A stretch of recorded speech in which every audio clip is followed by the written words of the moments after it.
I was just about to head to my sister Caroline's house for a reconciliation dinner when my lawyer texted me, "Do not go, it is a trap."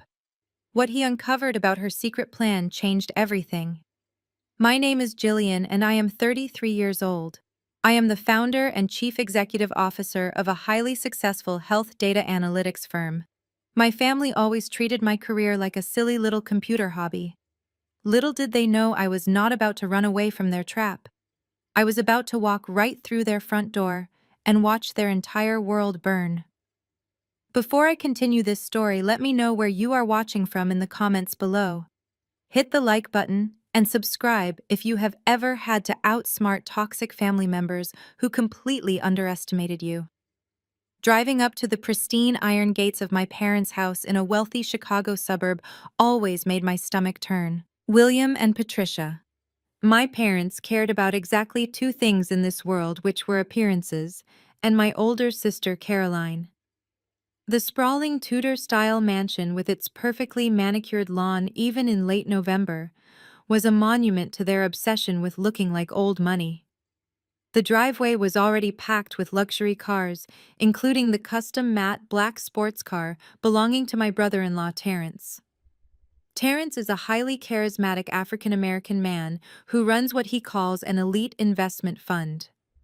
He and Caroline have always been the golden couple of our family. Terrence wore tailored suits, threw money around at country clubs, and my parents absolutely worshipped the ground he walked on. To them, Terrence was the brilliant business genius they always wanted in the family. I, on the other hand, was just Jillian, the disappointment who spent too much time staring at screens and typing code. This Thanksgiving was supposed to be completely different. For the past 4 years, I had politely declined their holiday invitations, preferring the absolute peace of my downtown penthouse and the company of my actual friends. I had built my company from the ground up, writing code in a cramped apartment, until my health data algorithms caught the attention of major hospital networks across the country. I am completely self-made, but my family never bothered to ask how I paid my bills or how my business actually functioned. To them, I was just playing on the internet. But a week ago, my mother had called me crying on the phone. She said she missed her youngest daughter so much.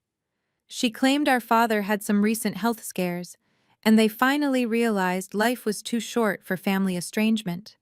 She practically begged me to come to Thanksgiving dinner, adding very casually at the end of the call that they just needed my signature as a neutral witness on some routine retirement trust updates. It sounded so mundane and so boringly normal. Family asks for a small legal favor, and family makes amends over turkey. It was the perfect bait. I parked my car at the very end of the long driveway, gripping the steering wheel for a long moment before stepping out into the biting Illinois cold. I wore a simple cashmere sweater and slacks, deliberately downplaying my personal wealth.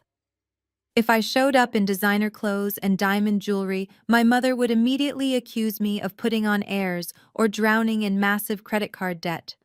That was her absolute favorite narrative to spin to her friends. Poor, struggling Jillian, desperate for attention and living beyond her means. I pulled my coat tighter against the wind, grabbed the bottle of vintage wine I had brought as a peace offering, and walked up the cobblestone path. Through the massive bay windows, I could clearly see them gathered in the living room. The large stone fireplace was roaring. Terrence was holding a crystal glass of scotch, gesturing grandly with his hands while my father laughed and clapped him affectionately on the shoulder. Caroline was draped over the sofa arm, looking like she had just stepped out of a fashion catalog, completely soaking up all the attention in the room. My mother was arranging appetizers on a silver platter with her usual frantic need for visual perfection. It looked exactly like a holiday greeting card if holiday greeting cards featured covert narcissists. My hand was literally reaching for the heavy brass door knocker when my phone started vibrating violently in my coat pocket. It was not just a single buzz, but a continuous frantic vibration that demanded immediate attention. I pulled it out, feeling annoyed by the sudden interruption. It was Harrison, my corporate attorney, and one of the sharpest legal minds in the city of Chicago.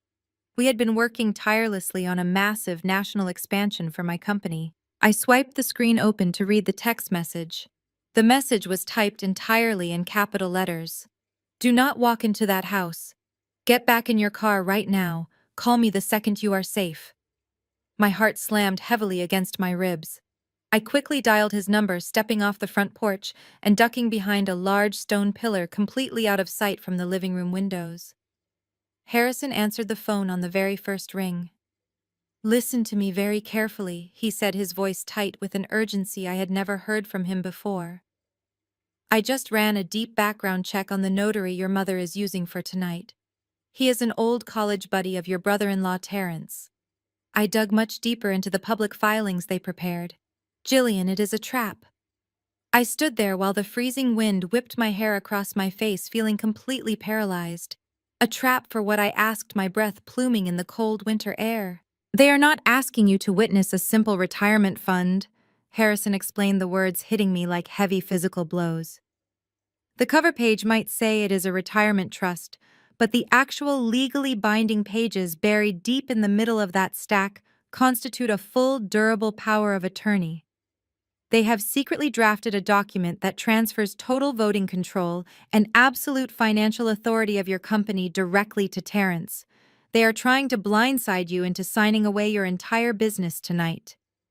The heavy glass bottle of wine nearly slipped from my freezing fingers. I leaned back against the rough stone pillar, my mind racing at light speed to process the sheer scale of this family betrayal. My parents had not invited me here to reconcile our differences. They had not called me because they genuinely missed their daughter.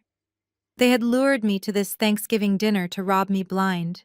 They wanted to hand my entire life's work, the multi-million-dollar health data firm I built with my own blood, sweat, and tears, to their golden boy son-in-law. Terrence, the flashy investment manager, suddenly needed to seize my corporate assets. Why did he need them? What was actually going on with his supposed financial empire that he desperately needed to steal mine? The sheer audacity of their plan was absolutely breathtaking.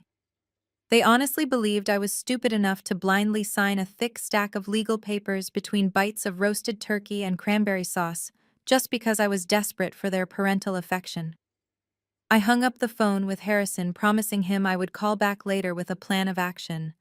I looked down the long driveway at my car. The smart and safe thing to do would be to get in, drive straight back to my secure downtown penthouse, and let my corporate lawyers handle them from a safe distance. I could block all their phone numbers, cut them off permanently, and never look back at these terrible people again.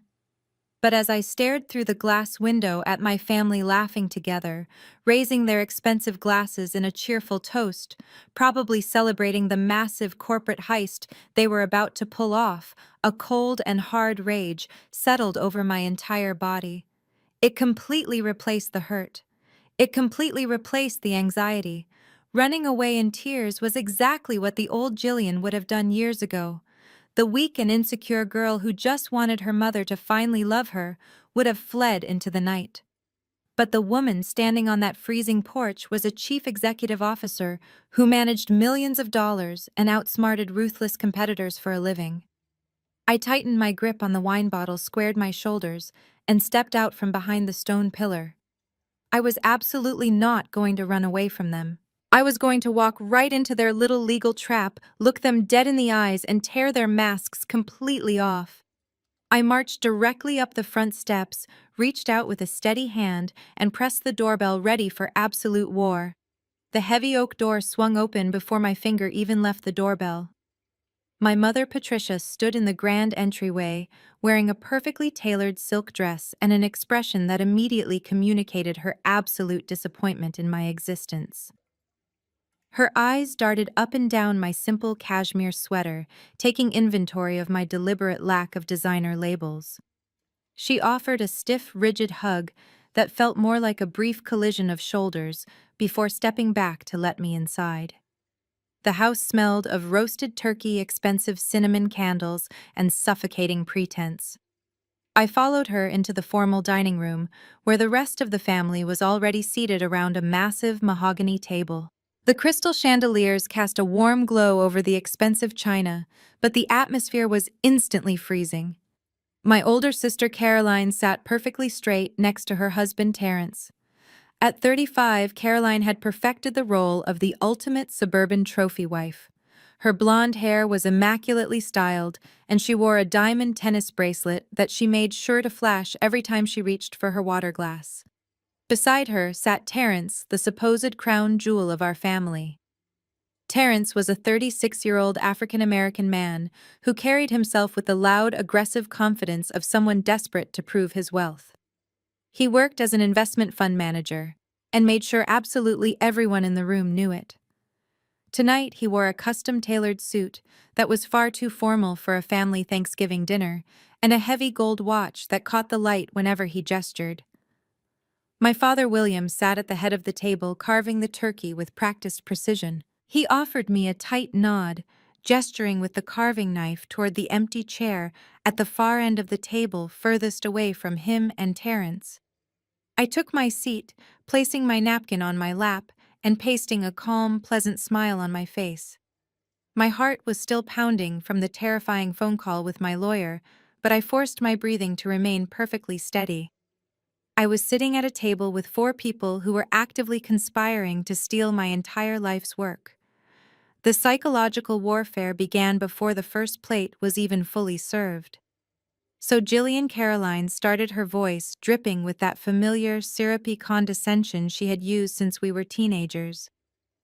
"Are you still working out of that tiny apartment, doing whatever it is you do with those tech support computers? We were actually worried you would not be able to afford the gas to drive out here tonight." "I manage a health data analytics firm, Caroline," I replied, keeping my tone completely even. "I design predictive software for medical networks." Terence let out a loud, booming laugh that echoed off the dining room walls. He swirled the expensive red wine in his glass, looking at me with absolute pity. "Analytics, right? That is cute, Jillian. Very modern. You know, if you ever get tired of struggling to find freelance gigs, my investment firm is always looking for basic IT help. We pay a decent hourly wage. It might help you finally get out of that financial rut you are always in." I looked directly into Terence's eyes. Underneath his flashy exterior and loud bravado, I noticed something highly interesting. A faint sheen of nervous sweat coated his forehead, and his hands gripped his wineglass just a fraction too tightly. For a wildly successful investment manager, he looked incredibly stressed. I knew exactly why. According to my lawyer, Terence was drowning in debt and needed to hijack my company to save his own skin. The sheer dramatic irony of him offering me a minimum wage job while plotting to steal my multi-million-dollar enterprise was almost too delicious to interrupt. "That is a very generous offer, Terence," I said smoothly, taking a small bite of my dinner. "But I think I will stick to my own business for now." My mother slammed her silverware down onto her porcelain plate, causing a sharp, ringing sound that silenced the table. She glared at me across the elaborate floral centerpiece. "Glad you finally showed your face at 33. Patricia snapped her voice, dropping its polite hostess facade. "Terence just closed $1 million investment deal while you are still struggling with those silly computers. You should be begging him for career advice instead of acting so stubborn and ungrateful. We invited you here tonight to include you in this family, despite your constant failures. Make sure you be a good girl and sign the witness papers for the family later. Do not ruin this holiday with your typical dramatic attitude." My father nodded in solemn agreement, pointing his fork at me. "Your mother is right, Jillian. Family means supporting each other. We have a notary waiting in my home office right now. It is just a minor administrative task for our retirement trust. Terence was kind enough to organize the portfolio for us. We just need a third-party family member to sign the bottom line so we can finalize the transfer tonight. It will take 2 minutes." The blatant manipulation was staggering. They had rehearsed this entire routine perfectly. Demean my career, elevate Terence as the ultimate financial savior, and frame the legal trap as a tiny, insignificant favor for our aging parents. They were playing on my ingrained childhood guilt, hoping the emotionally starved daughter would blindly sign whatever they put in front of her just to earn a single scrap of parental approval. I took a slow, deliberate sip of my water, observing the 4 predators sitting at the table. Caroline was smirking at me, clearly enjoying my public reprimand. Terence was trying to look nonchalant, but his foot was bouncing rapidly under the table, betraying his desperate anxiety. My parents looked completely righteous, genuinely believing they had the absolute right to demand my blind obedience. "I am so happy for your success, Terence," I said, setting my glass down gently. "$1 million deal is quite an achievement in this current market. Tell me, does your new investment strategy typically involve taking over shell companies? Or do you prefer acquiring stable medical data firms to leverage for emergency capital?" The dining room went dead silent. The heavy silver carving knife in my father's hand stopped moving. Caroline blinked rapidly, her smug smile freezing instantly on her face.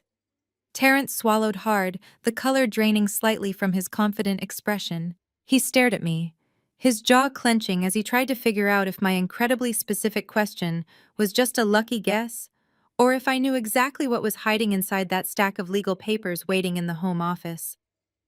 The rest of the holiday meal was an excruciating exercise in silent tension. My mother desperately tried to steer the conversation back to meaningless country club gossip, while Caroline and Terence exchanged nervous, anxious glances.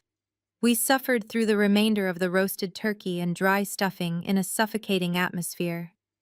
The moment the dessert plates were cleared away, my father cleared his throat loudly, signaling that the main event of the evening had finally arrived.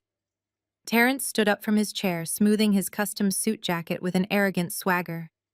He walked over to a leather briefcase resting on the side console and pulled out a thick manila folder.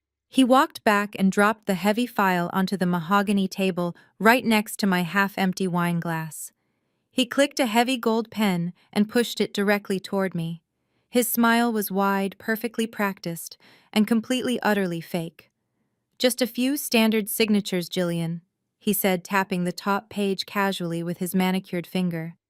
"It is mostly boring banking compliance for your parents' retirement accounts. We have a notary waiting in the home office to stamp it, but you can sign the core pages right here at the table. Just initial on the yellow sticky tabs and sign the bottom line. It will save us all a massive headache, and we can get back to celebrating the holiday as a family." Caroline leaned forward, her eyes gleaming with a greedy, hungry anticipation she could not hide. My parents watched me with bated breath, fully expecting their obedient disappointment of a daughter to quickly comply and seek their fleeting approval. I picked up the heavy gold pen, turning it slowly in my fingers. The entire room seemed to hold its collective breath. I did not sign. Instead, I placed the pen down firmly on the table and pulled the thick folder closer to me. Terence shifted his weight uncomfortably. His confident smile faltered for a fraction of a second. "Come on, Jillian," he urged, his voice tightening slightly. "It is just basic legal jargon. There is no need to overthink it." I ignored him completely. I flipped past the innocent-looking cover page. I bypassed the standard financial disclosures on pages 2 and 3. I turned directly to page 4. I ran my index finger down the thick paper, stopping at a dense paragraph of microscopic print buried intentionally beneath a massive wall of generic legal text. "Let us see what we are actually signing tonight," I said, my voice ringing crystal clear and dangerously calm across the silent dining room. I began reading the text aloud, enunciating every single syllable so absolutely nobody could pretend they misheard me. "In consideration of mutual familial obligations, the undersigned hereby irrevocably assigns, transfers, and conveys all voting rights, financial authority, and executive control of the limited liability company currently registered under the undersigned name to Terence Williams as the designated acting trustee." The color drained entirely from Caroline's face, leaving her looking pale and terrified. My father gripped the edge of the table, his knuckles turning stark white. My mother gasped sharply, her hand flying up to clutch her pearl necklace. Terence took a massive step back, his eyes darting wildly toward the hallway as if he was desperately looking for an escape route. "Did you honestly think I would not read the fine print, Terence?" I stood up, pushing my heavy oak chair back so forcefully it scraped loudly against the hardwood floor. Did you seriously think I was just a naive little girl playing on a computer who would blindly hand over a multi-million-dollar health data firm to a failing investment manager drowning in bad debt? Terrence stammered, raising his hands defensively, his voice cracking with panic. Jillian, you are completely misunderstanding the legal structure. It is just a temporary asset allocation to maximize the family portfolio. I can explain the leverage to you. I did not let him finish his pathetic, desperate lie. I grabbed the entire stack of legal documents and ripped them violently down the middle. The thick paper tore with a loud, satisfying rip that echoed through the room. I gathered the halves and tore them again and again, putting every ounce of my anger into the motion, until the fraudulent contract was nothing but a handful of useless shredded paper. I threw the torn pieces directly into his face. The shredded paper rained down over his expensive tailored suit like a pathetic celebration of his own sheer stupidity. He stumbled backward, brushing the paper off his shoulders, his face contorted with absolute rage and humiliation. Before he could utter a single word of protest, I picked up my crystal glass of red wine. I did not hesitate for a second. I launched the deep crimson liquid straight at his chest. The vintage wine splashed violently against his crisp white designer shirt, blooming into a massive dark red stain that ruined the expensive fabric instantly. The red liquid dripped down his tailored vest and splashed onto the expensive imported rug. Terrence let out a loud shout of pure shock, looking down at his ruined suit with wide, terrified eyes. Caroline shrieked, jumping up from her chair to dab frantically at his chest with a linen napkin, her perfect holiday facade completely shattered. My mother screamed my name in absolute horror, her voice echoing shrilly in the grand dining room. The perfectly staged holiday dinner had officially descended into absolute chaos. But I stood there perfectly calm, feeling a massive surge of pure adrenaline and absolute control. The mask was entirely ripped off. They had invited a sheep to the slaughter, but they finally realized they were locked in a room with a predator. The sound of the heavy crystal glass hitting the mahogany table was the only warning before my father absolutely exploded. William did not turn his anger toward the man who had just attempted to commit massive corporate fraud in his dining room. Instead, he slammed both of his heavy fists down onto the table so hard that the expensive china rattled and a water glass tipped over, spilling onto the lace tablecloth. "Have you lost your mind, Gillian?" My father roared, his face turning a dark, violent shade of red. He pointed a trembling finger directly at my face, completely ignoring the red wine dripping from his precious son-in-law's designer shirt. "Your company is not worth a single dime. It is a worthless little startup. Terrence is stuck in a tight cash flow rotation right now. So what if you sign the authorization for your brother-in-law to use as collateral?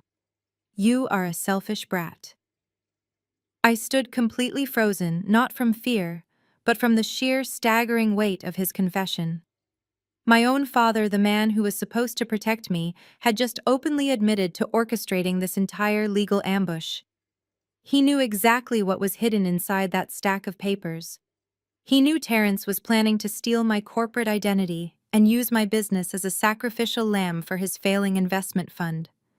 My mother, Patricia, did not even flinch at my father's explosive outburst. Instead, she rushed to Terrence's side, grabbing a linen napkin to dab frantically at his ruined shirt, as if I had just assaulted a visiting dignitary. She looked at me with an expression of absolute pure disgust. "Look at what you have done," Patricia hissed, her voice trembling with manufactured outrage.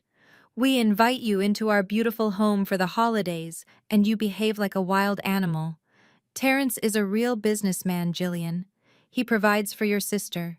He maintains this family's reputation in the community. He just needed to borrow your little computer company on paper to secure a bridge loan. Families are supposed to help each other, but you have always been so incredibly selfish and ungrateful." I looked from my mother to my father and finally to Caroline. My perfect older sister was clutching Terrence's arm, her eyes wide with panic, but there was no shock on her face regarding the fraud.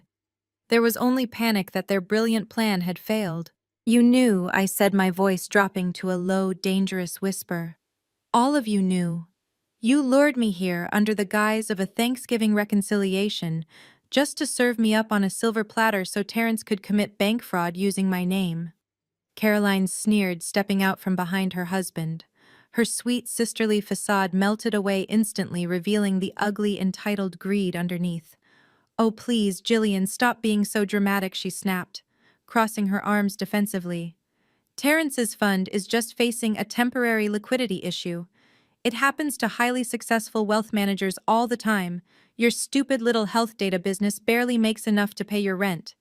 Terrence was going to use your company profile to secure a line of credit, and he would have given it back to you in 6 months. You should be honored that a real financial executive even found a use for your silly hobby." The absolute delusion in her voice was breathtaking. They genuinely believed my multi-million-dollar analytics firm, the one currently finalizing contracts with 3 of the largest hospital networks in North America, was just a worthless little hobby. They were willing to forge my signature, commit identity theft, and completely destroy my financial future just to maintain the illusion that Terrence was a self-made millionaire. They were willing to let me take the legal fall when Terrence's shady bridge loans inevitably defaulted. For 33 years, I had carried a heavy, aching weight in my chest. It was the desperate longing of a daughter who just wanted her parents to look at her with the same pride they reserved for her sister. I had spent my entire life trying to earn their love by getting perfect grades, by staying out of trouble, by building a successful career without ever asking them for a single penny. I always thought that if I just worked a little harder or became a little more successful, they would finally love me. But as I stood in that opulent dining room, looking at the 4 people who shared my blood, I felt that heavy, aching weight completely evaporate. It did not leave behind sadness. It did not leave behind tears. My eyes were completely dry. I did not feel the urge to cry or scream or beg for their understanding. I just felt an icy, absolute clarity. They were not my family. They were a ring of desperate narcissistic parasites willing to cannibalize their own daughter to protect their fake country club status. "You are insane," my father barked, taking a step toward me. "You are going to sit back down in that chair right now, and you are going to sign a clean copy of those documents. You owe this family, Jillian. We fed you. We clothed you. We put a roof over your head. You will do this for your sister, and you will do it tonight." I reached down and picked up my cashmere coat from the back of my chair. I slid my arms into the sleeves, taking my time, deliberately making them wait. The room was suffocating with their desperate, toxic energy, but I had never breathed easier in my entire life. "I owe you absolutely nothing," I said, my voice echoing off the high ceiling with an eerie, chilling calmness. "I bought the food I ate. I paid for my own clothes since I was 16. I paid my own college tuition working night shifts while you bought Caroline a new luxury car every 2 years. You did not build me, you did not support me, and you are certainly not going to destroy me to save a pathetic fraud of a man." I turned my gaze to Terrence, who was still standing there clutching his wine-stained shirt. "I suggest you start looking for a very good defense attorney, Terrence, because corporate fraud and attempted identity theft carry mandatory minimum sentences in federal prison," my mother gasped, clutching her chest. "You would not dare threaten your own family!" she shrieked. I picked up my purse and looked directly into my father's furious, bulging eyes. "I am not threatening you," I stated flatly, the corners of my mouth turning up into a cold, humorless smile. "I am making a promise." I turned my back on the 4 of them, refusing to listen to another word of their toxic gaslighting. As I walked out of the formal dining room and headed straight for the heavy oak front door, I heard my father screaming my name, demanding that I come back. I did not even break my stride. I pulled the heavy door open, letting the freezing Chicago wind rush into the stifling house. "See you in court," I said over my shoulder. I stepped out into the freezing night, pulling the door shut behind me with a loud, definitive slam that severed my ties to that house forever. I walked down the long cobblestone driveway toward my car, my head held high. The cold air stung my cheeks, but I felt an intense, blazing heat radiating from within. The war had officially begun, and they had absolutely no idea who they had just chosen to fight. The sharp mechanical beep of the point-of-sale terminal cut through the soft, ambient music of the luxury Oak Street boutique. I watched the polished sales associate frown slightly as she stared at the screen. She tried running my heavy metal premium credit card a second time. Another loud, obnoxious beep immediately followed. "I am so sorry, madam," she said, her voice dropping to a discreet whisper to avoid drawing the attention of the other wealthy Black Friday shoppers. "The system is declining the transaction. Would you happen to have another method of payment?" I blinked in genuine confusion. I was purchasing 3 custom-tailored suits to wear for my upcoming corporate legal battles against my family, and the total was roughly $6,000. The card I handed her was tied directly to a personal checking account holding well over $1 million in liquid cash. There was absolutely no logical reason for a decline. "There must be a glitch in your network," I replied smoothly, reaching back into my leather handbag. I pulled out a different platinum card from a completely separate bank. "Try this one instead." She swiped the second card. The machine flashed a bright red warning light and emitted a third aggressive beep. I felt a sudden cold prickle of unease at the back of my neck. 2 different premium cards from 2 different financial institutions being declined simultaneously was not a simple network error. I offered the sales associate a tight, polite smile, excusing myself to step out onto the freezing Chicago sidewalk. I immediately dialed the direct line to my private wealth manager. The phone rang for less than 10 seconds before he answered. "David," I said, keeping my voice low and authoritative. "I am standing on the Magnificent Mile, and 2 of my personal cards were just declined. I need you to tell me exactly what is going on with my accounts right now." There was a heavy, uncomfortable silence on the other end of the line. "Jillian," he finally said, sounding deeply apologetic but highly stressed. "I was just about to call you. You have a massive lock on your entire personal financial profile. A level red fraud alert was triggered early this morning. Our fraud department was forced to temporarily freeze every single personal asset tied to your social security number." I pulled my cashmere coat tighter around my shoulders against the biting wind. "A fraud alert," I repeated. "That is impossible. I have not reported any fraudulent activity on my accounts." "You did not report it," Jillian David explained carefully. "Your mother Patricia did." I stopped walking entirely. The bitter wind whipping off Lake Michigan suddenly felt completely insignificant compared to the absolute ice flooding my veins. "My mother?" I asked, my grip tightening on the phone. "How can my mother freeze my personal accounts? She has absolutely zero access to my private wealth." David sighed heavily over the phone. "She does not have access to your primary wealth, Jillian, but she used a very old loophole. Do you remember a basic student checking account you opened at a local suburban branch when you were 18 years old?" The memory hit me like a physical blow to the chest. The summer before I left for college, my mother had dragged me to our local suburban bank. She aggressively insisted on opening a joint emergency checking account, claiming it was the only way she could send me grocery money while I was away at school. It was entirely a manipulation tactic to monitor my college spending, but I had been far too young to realize it back then. I had not used that account or even thought about it in over a decade. I never formally removed her name from the paperwork. David continued explaining the brutal mechanics of their ambush. "Patricia walked into a branch at exactly 9 this morning, accompanied by a man claiming to be her financial advisor. They filed an emergency fraud dispute on that joint account, claiming identity theft and severe financial exploitation by you. Because the banking system links all your personal accounts through your social security number, a high-level fraud dispute from a joint account holder automatically triggers a mandatory federal freeze across your entire consumer profile. It is a standard automated security protocol for elder abuse claims." The sheer malicious brilliance of the attack left me momentarily speechless. This was Terrence. This dirty, underhanded tactic had his slimy, desperate fingerprints all over it. He could not force me to sign away my multi-million-dollar company at the Thanksgiving table, so he decided to hit me where he assumed it would hurt the most. He weaponized my own mother's financial connection to completely suffocate me. He thought I was living paycheck to paycheck. He thought that by freezing my personal debit and credit cards, I would not be able to buy groceries, pay my rent, or hire a lawyer. He honestly believed that cutting off my cash flow would break my spirit. He pictured me sitting in my apartment, terrified and starving, completely isolated from the world.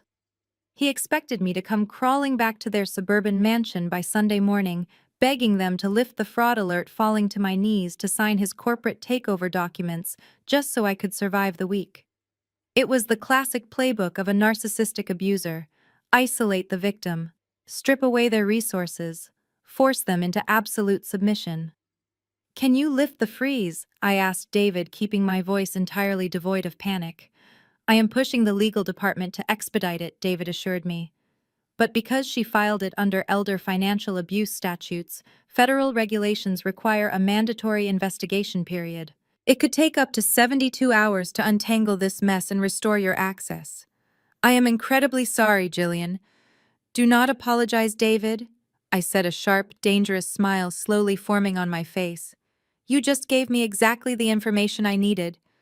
I ended the call and stood on the busy Chicago street watching eager shoppers hurry past with their holiday bags. Terrence and my mother had just fired their first major weapon. They spent their Black Friday morning sitting in a bank lobby actively lying to federal institutions just to destroy my life. They thought they had backed me into a dark corner. What Terrence, in his infinite arrogance, completely failed to realize was that I am the chief executive officer of a highly profitable corporation. My personal consumer accounts were frozen, but my corporate banking infrastructure, the accounts holding the massive operational capital of my health data firm, was registered under a completely separate employer identification number. My corporate wealth was housed in an entirely different financial institution, completely untouchable by my mother's pathetic joint account loophole. Terrence wanted to play dirty financial games. He wanted to use banking technicalities to destroy my life.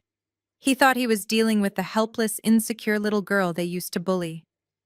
He had absolutely no idea he was dealing with an apex predator who had unlimited corporate capital at her disposal.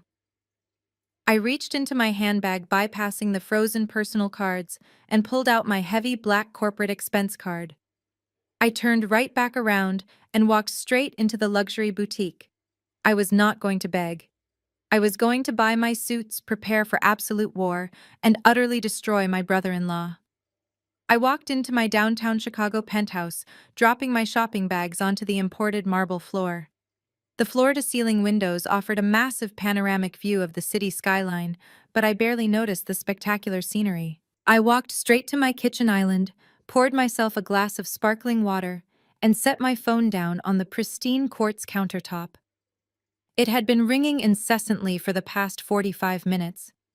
The caller identification displayed my mother's name flashing aggressively against the sleek black screen. I knew exactly what this phone call was going to be. It was the next phase of their coordinated attack. They had tried the legal ambush at the dinner table. They had executed the financial blockade at the bank. Now it was time for the emotional warfare. I unlocked my phone, swiped to my secure business applications, and opened a high-level encrypted audio recording program. In the state of Illinois, recording a phone call typically requires two-party consent, but there is a very specific legal exemption when the recording is actively capturing an extortion attempt. I pressed the bright red record button, tapped the speakerphone icon, and finally accepted the call. I did not say a single word. I simply stood there in the absolute quiet of my penthouse, letting the silence stretch across the cellular connection. "Jillian," my mother wailed, her voice instantly filling my kitchen with the sound of exaggerated theatrical sobbing. "Are you there? Please tell me you are there." I maintained my absolute silence, leaning my hands against the cool quartz countertop. I let her weep. I let her put on her desperate performance. The gaslighting playbook always starts with the abuser playing the ultimate victim. "You completely shattered this family last night," Patricia cried, her voice trembling with manufactured heartbreak. Your father had to take his blood pressure medication twice because his heart was racing so badly. Caroline was up until 3 in the morning crying in her bedroom. You caused so much unnecessary damage and pain. Why do you always have to ruin everything with your dramatic outbursts? I took a slow sip of my sparkling water, feeling completely detached from her performance. The audacity to blame me for ruining a holiday dinner when they were actively conspiring to steal my multi-million-dollar company was staggering, but I needed her to keep talking. I needed her to dig her own grave on the digital record. We are just trying to help you, Jillian. My mother continued, her tone shifting smoothly from devastated victim to a concerned, deeply disappointed parent. Terrence is a highly respected financial expert. He knows how the economy works. He knows how hard it is for small, struggling businesses right now. He was only trying to step in and help you manage your finances before you completely destroyed your own life. He wanted to protect you from bankruptcy, but you threw his generosity right back in his face. She paused, waiting for me to defend myself. She expected me to argue, to shout back, to try and explain that my business was incredibly successful. She wanted me to engage in the chaotic emotional argument so she could twist my words. When I offered her absolutely nothing but dead silence, she was forced to fill the uncomfortable void herself. "We had to take drastic measures this morning, Jillian," she said, her voice hardening, dropping the fake tears entirely. "You left us no choice. Your father and I had to step in and freeze your accounts. We filed that report to protect you from making any more impulsive, irrational decisions. You clearly cannot handle your own money, and someone needed to put a stop to your reckless behavior." There it was, a clear, undisputed verbal admission of filing a false banking report. I watched the audio wavelength spiking on my phone screen, perfectly capturing her confession in crisp, high-definition digital sound. "You must be terrified right now," Patricia said, her voice dropping into a sickeningly sweet maternal coo. "You probably cannot even buy a cup of coffee today. But you do not have to sit alone in your apartment feeling scared and broke. We are your family. We love you. We just want what is best for you." The psychological manipulation was textbook. She was attempting to break my spirit by pretending my artificially induced poverty was actually a loving intervention. She wanted me to believe that my complete financial suffocation was an act of parental care. "All you have to do is come back to the house," Patricia instructed, laying out her ultimate ultimatum. "Just drive back to the suburbs. Come into your father's home office and sign those authorization documents for Terrence. Once you stop fighting us and sign the papers, Terrence will personally call his contacts at the bank. He will vouch for your character and tell the fraud department to lift the restriction on your debit cards. We can fix this entire mess by tonight." I stared at the recording app, feeling a cold, satisfying thrill wash over my entire body. My mother had just explicitly crossed the legal line from emotional manipulation straight into federal financial extortion. She had flat out offered to lift a fraudulent banking freeze in direct exchange for my signature on a corporate asset transfer. "You are 33 years old, Jillian," my mother scolded, her tone becoming sharp and condescending. "It is time to stop acting like a stubborn, rebellious child. You need to swallow your foolish pride and let the adults handle the business. We will expect you at the house by 5 o'clock. Do not make us take further action against you." I leaned closer to the microphone on my phone. My voice was completely steady, devoid of any fear or hesitation. "Let me make sure I understand you perfectly, Patricia," I said, using her first name to establish my absolute detachment. "You are explicitly stating that if I drive to your house and sign away the executive voting rights of my company to Terrence, you will instruct the bank to unfreeze my personal checking account. Is that your exact offer?" "Yes, Jillian," my mother snapped clearly, annoyed by my formal tone, but far too arrogant to realize she was being legally cornered. "That is exactly what I'm saying. Sign the trust documents and you get your little debit cards back. It is very simple." I reached out and tapped the red square on my screen, ending the recording and securing the audio file directly into my encrypted corporate cloud server. "I am not coming to your house, Patricia," I stated, my voice dropping to a glacial, chilling whisper. "And you are going to need a lot more than Terrence to save you from what is coming next." I ended the call before she could utter a single word in response. I did not block her number. I wanted her to keep trying to reach me. I wanted to collect every single threatening voicemail and desperate text message they were foolish enough to send. The financial ambush they thought would break me had just handed me the exact piece of leverage I needed. They wanted to play a high-stakes game of extortion, but they had absolutely no idea that I held all the winning cards. I picked up my phone again and dialed my corporate lawyer. The emotional phase of this family war was officially over. It was time to unleash the legal artillery. I walked into the sleek glass and steel lobby of Harrison's law firm less than an hour later. My designer boots clicked sharply against the polished marble floor, echoing my absolute determination. The receptionist recognized me immediately and nodded, waving me straight through the heavy double doors leading to the executive suites. I did not bother with pleasantries or small talk. I walked directly into Harrison's corner office and dropped my phone onto his massive glass desk. Harrison looked up from a thick stack of legal briefs. He was a sharp-dressed man in his late 50s with silver hair and eyes that missed absolutely nothing. I took a seat in the heavy leather chair opposite him and tapped the screen of my phone, bringing up the audio file I had just saved to my secure corporate cloud. "Listen to this." I instructed, my voice completely steady. "Tell me exactly what we can do with it." I played the recording of my mother's frantic gaslighting and her explicit offer to lift the fraudulent banking freeze in direct exchange for the transfer of my company. Harrison listened in absolute silence. His professional demeanor remained perfectly intact, but I saw the corner of his mouth twitch upward into a cold, predatory smile. When the recording finished and my mother's demands faded into silence, Harrison leaned back in his chair and steepled his fingers. "Jillian." He began, his voice carrying the calm authority of a man who destroys people in court for a living. "Your mother just handed us the literal smoking gun.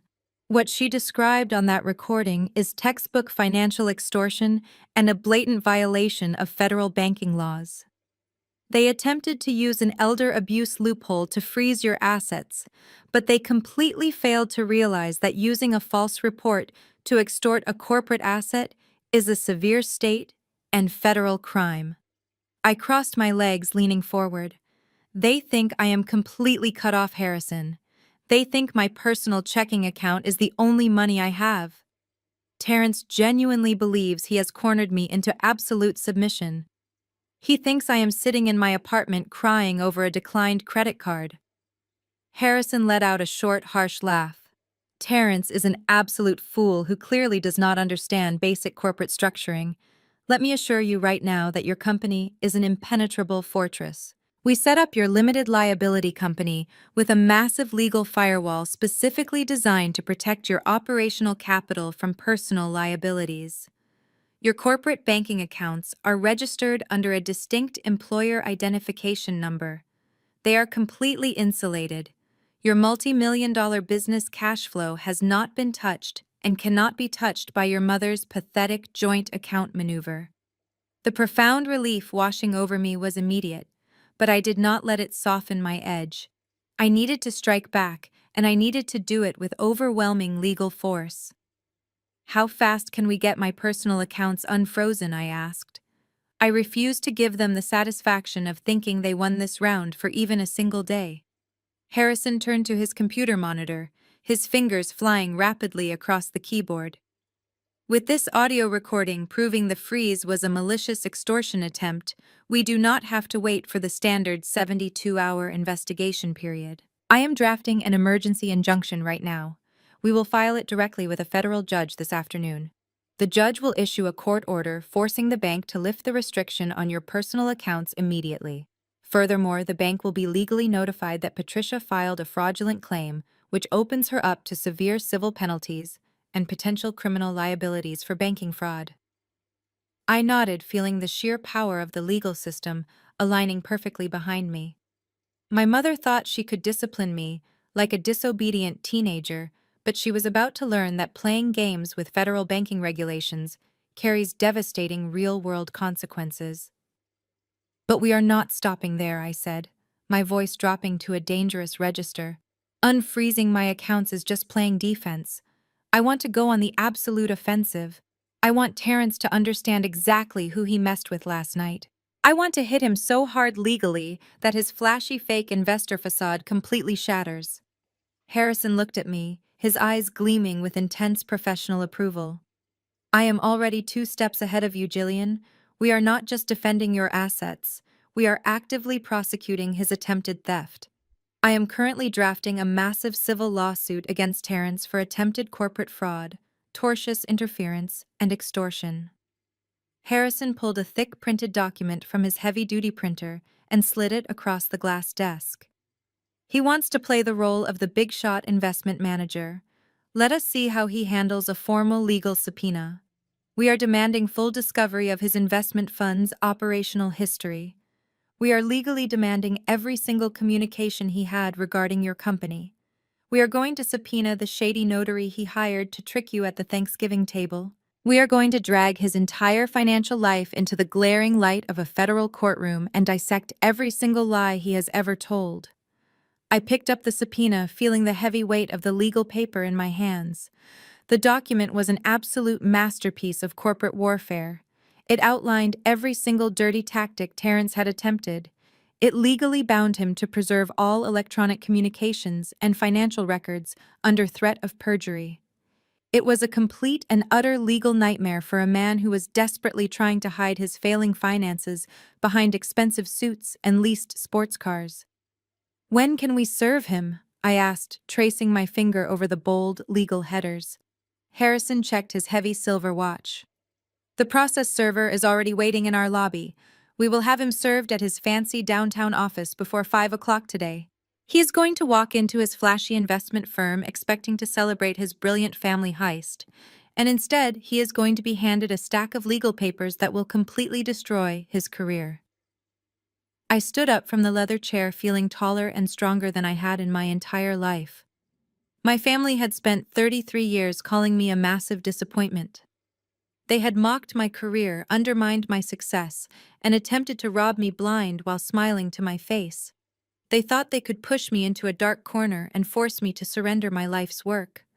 "Send the process server," I instructed, looking Harrison directly in the eyes. "I want Terrence to feel the exact same panic he tried to inflict on me this morning.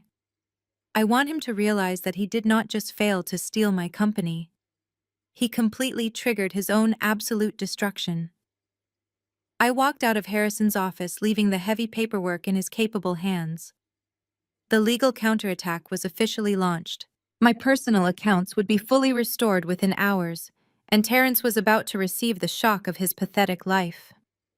The war had rapidly moved from the petty family dining room to the ruthless, unforgiving arena of the American legal system, and I was holding an arsenal of undeniable, devastating evidence.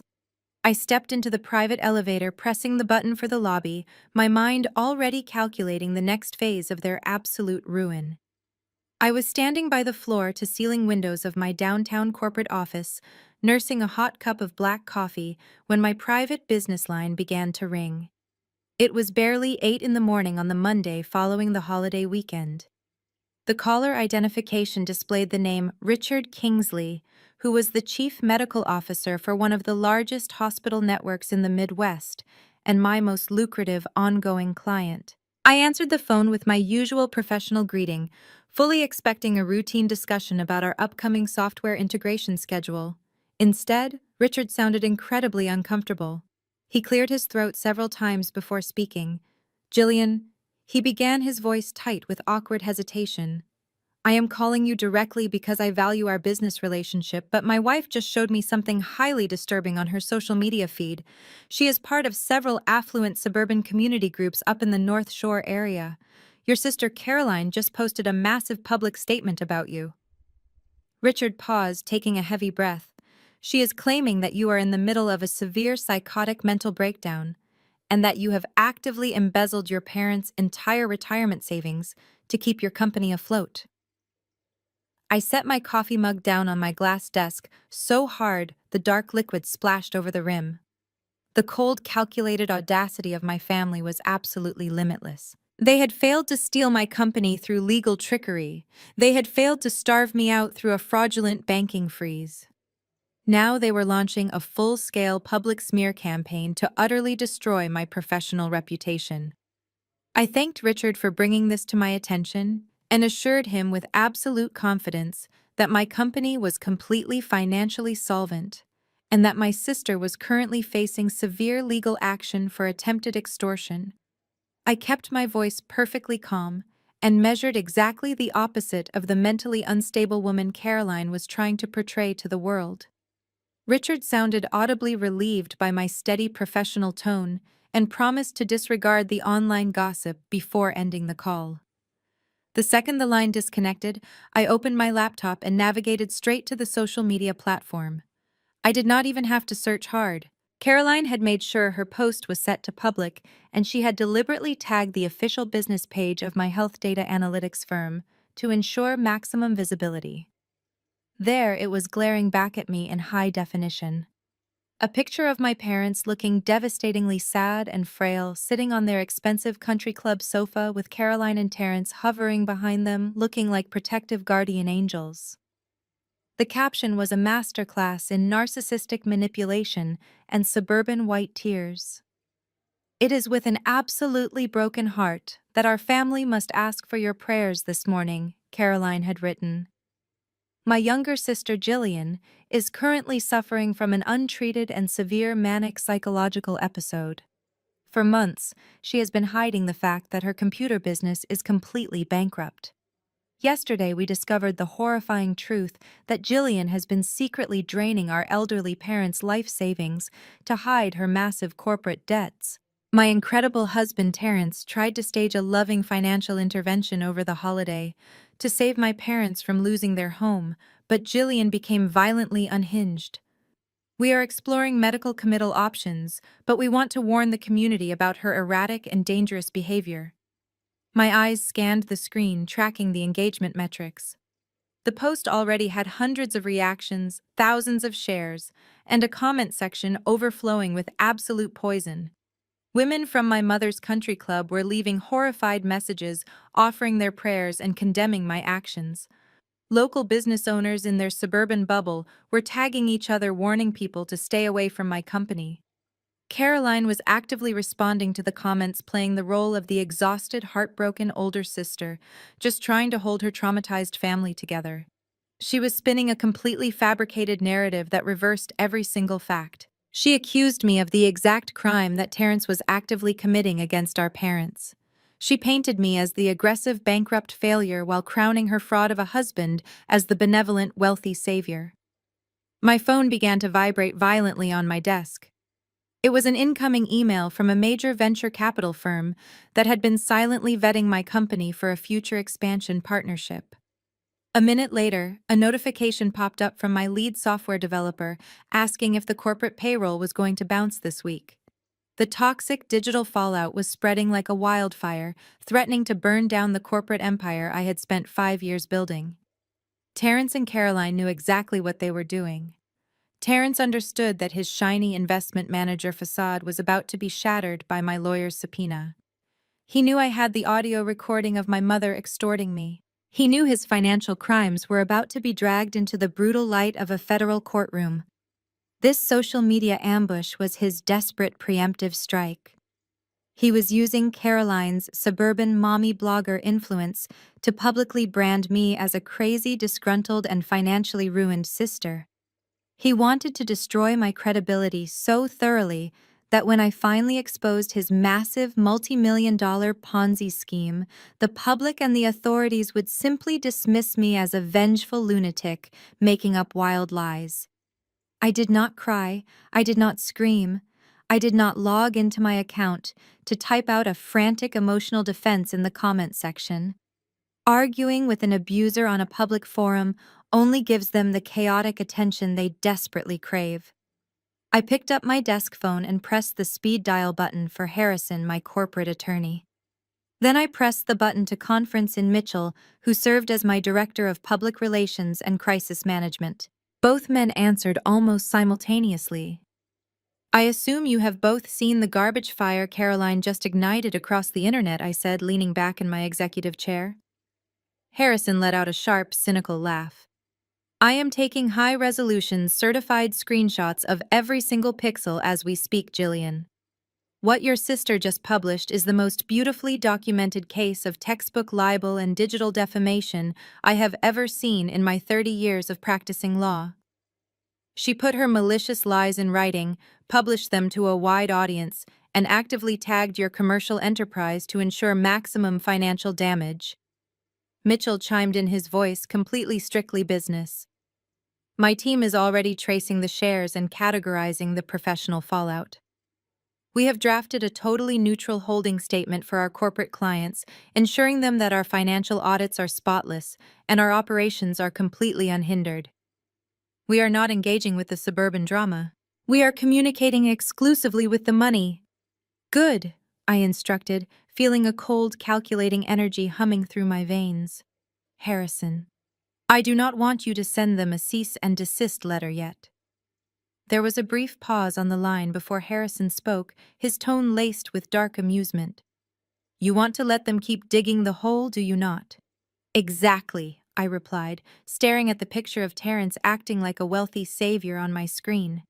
Let Caroline keep talking. Let her keep replying to those comments. Let her spread this fabricated story to every single country club wife and local business owner in the greater Chicago area. Every hour this post stays up, the quantifiable financial damages to my personal and corporate reputation increase exponentially. She thinks she is destroying my character, but she is actually handing me the legal right to sue her for millions of dollars in punitive damages. I ended the conference call with clear directives for my executive team. Caroline and Terrence thought this digital smear campaign was their ultimate trump card. They thought public shaming would finally break the ugly college dropout they had despised for decades. They had absolutely no idea that while they were busy playing petty high school gossip games on social media, I was about to deploy a financial nuclear bomb that would wipe their entire fake luxury lifestyle off the face of the earth. 72 hours after the Thanksgiving disaster, I was sitting in the heavily fortified glass conference room of Harrison's law firm. The chaotic noise of the Chicago morning traffic was completely silenced by the soundproof windows. I sat at the head of the long marble table, sipping a double espresso, while Harrison arranged a series of thick black binders in front of me.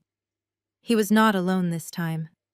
Sitting across from me were two men wearing sharp charcoal suits, with an intensely serious demeanor that immediately commanded respect. Jillian Harrison began, his voice dropping to a low, confidential volume. When we launched our legal counterattack, I realized that subpoenaing Terrence's business records through standard civil court procedures would take months. We needed to know exactly what kind of financial distress he was hiding right now.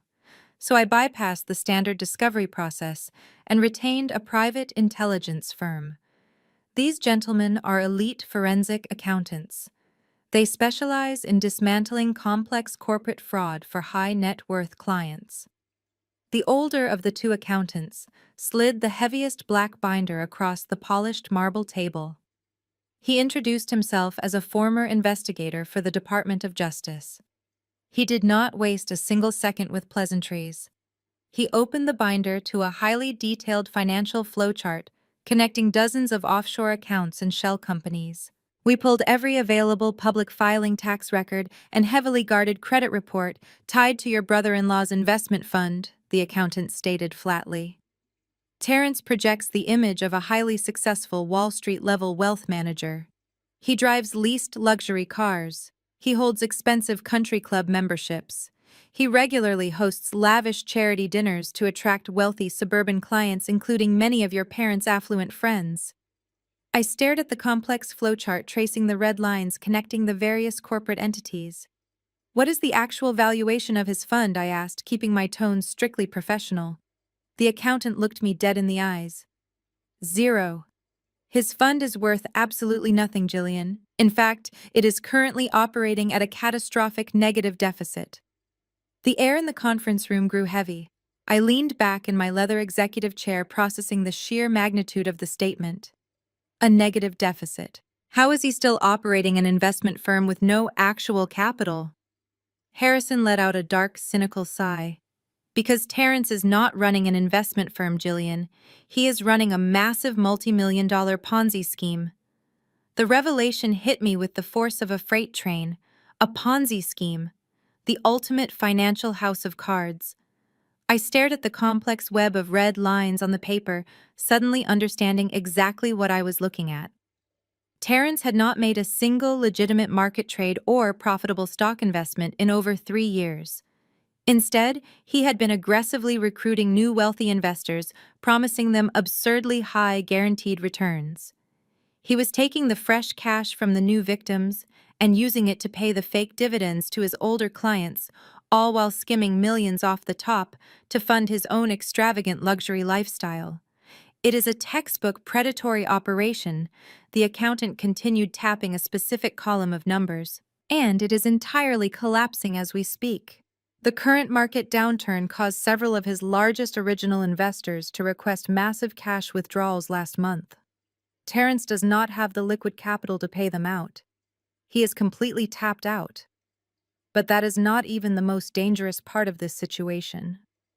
The accountant slid a second, much thinner folder toward me.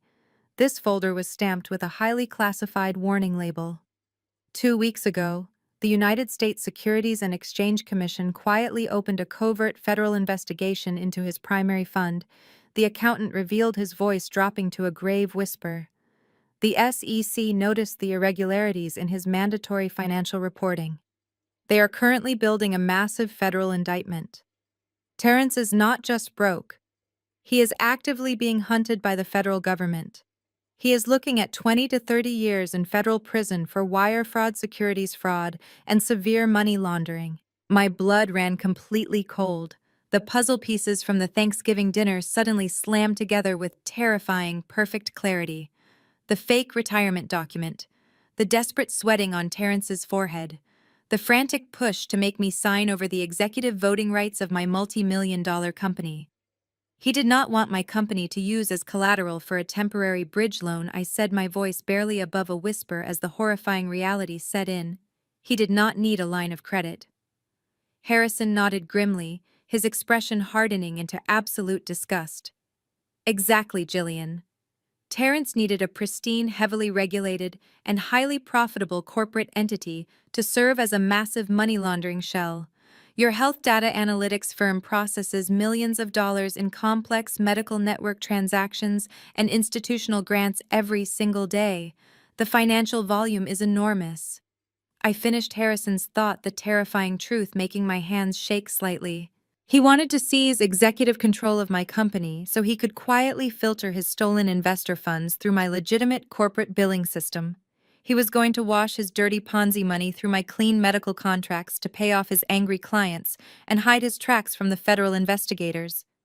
He was going to use your flawless corporate reputation as his ultimate human shield, Harrison confirmed. And when the SEC finally kicked the doors down and raided the operations, the paper trail would lead directly to your signature as the chief executive officer. Terrence would have claimed he was just an external advisor. He would have thrown you directly to the federal prosecutors. He was actively trying to frame you to take his place in federal prison. I sat frozen in the conference room, staring at the undeniable forensic proof of my family's ultimate betrayal. My parents had looked me in the eyes and ordered me to sign those papers.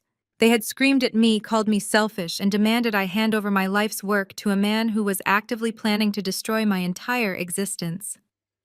They might not have known the complex details of the SEC investigation or the federal prison sentences, but they knew Terrence was conducting shady business. They knew he was drowning, and they happily offered me up as a human sacrifice just to protect their golden son-in-law and their fake suburban status. They were perfectly willing to let their youngest daughter lose her company, her wealth, and her freedom, just so Caroline could keep driving her leased Mercedes and hosting country club luncheons. The shock and horror rapidly mutated into something else entirely. It mutated into an unstoppable, calculating fury. They thought they were manipulating a naive little sister. They had no idea they had just handed a loaded weapon to a corporate predator. I closed the thick black binder and pushed it back across the marble table. I looked at the forensic accountants. and then at my brilliant corporate lawyer. Do not send him the civil subpoena. I instructed, my voice echoing with lethal, absolute certainty. A civil lawsuit for attempted fraud is a complete waste of our time. Terrence wants to play high-stakes financial games. We are going to give him exactly what he asked for. Harrison leaned forward, a ruthless smile spreading across his face. What exactly do you have in mind, Jillian? I stood up from the heavy leather chair, smoothing my tailored blazer. I want your team to compile every single piece of forensic evidence you just showed me, package the offshore account routes, the fake dividend payouts, and the exact timeline of his failed withdrawals. We are going to wrap his entire criminal enterprise in a neat little bow with undeniable mathematical proof. And then we are not going to civil court. We are going to hand-deliver this entire dossier directly to the lead investigator at the Securities and Exchange Commission. We are going to help the federal government bury him alive. The heavy reinforced steel door of my downtown Chicago penthouse shuddered under the sheer force of aggressive pounding.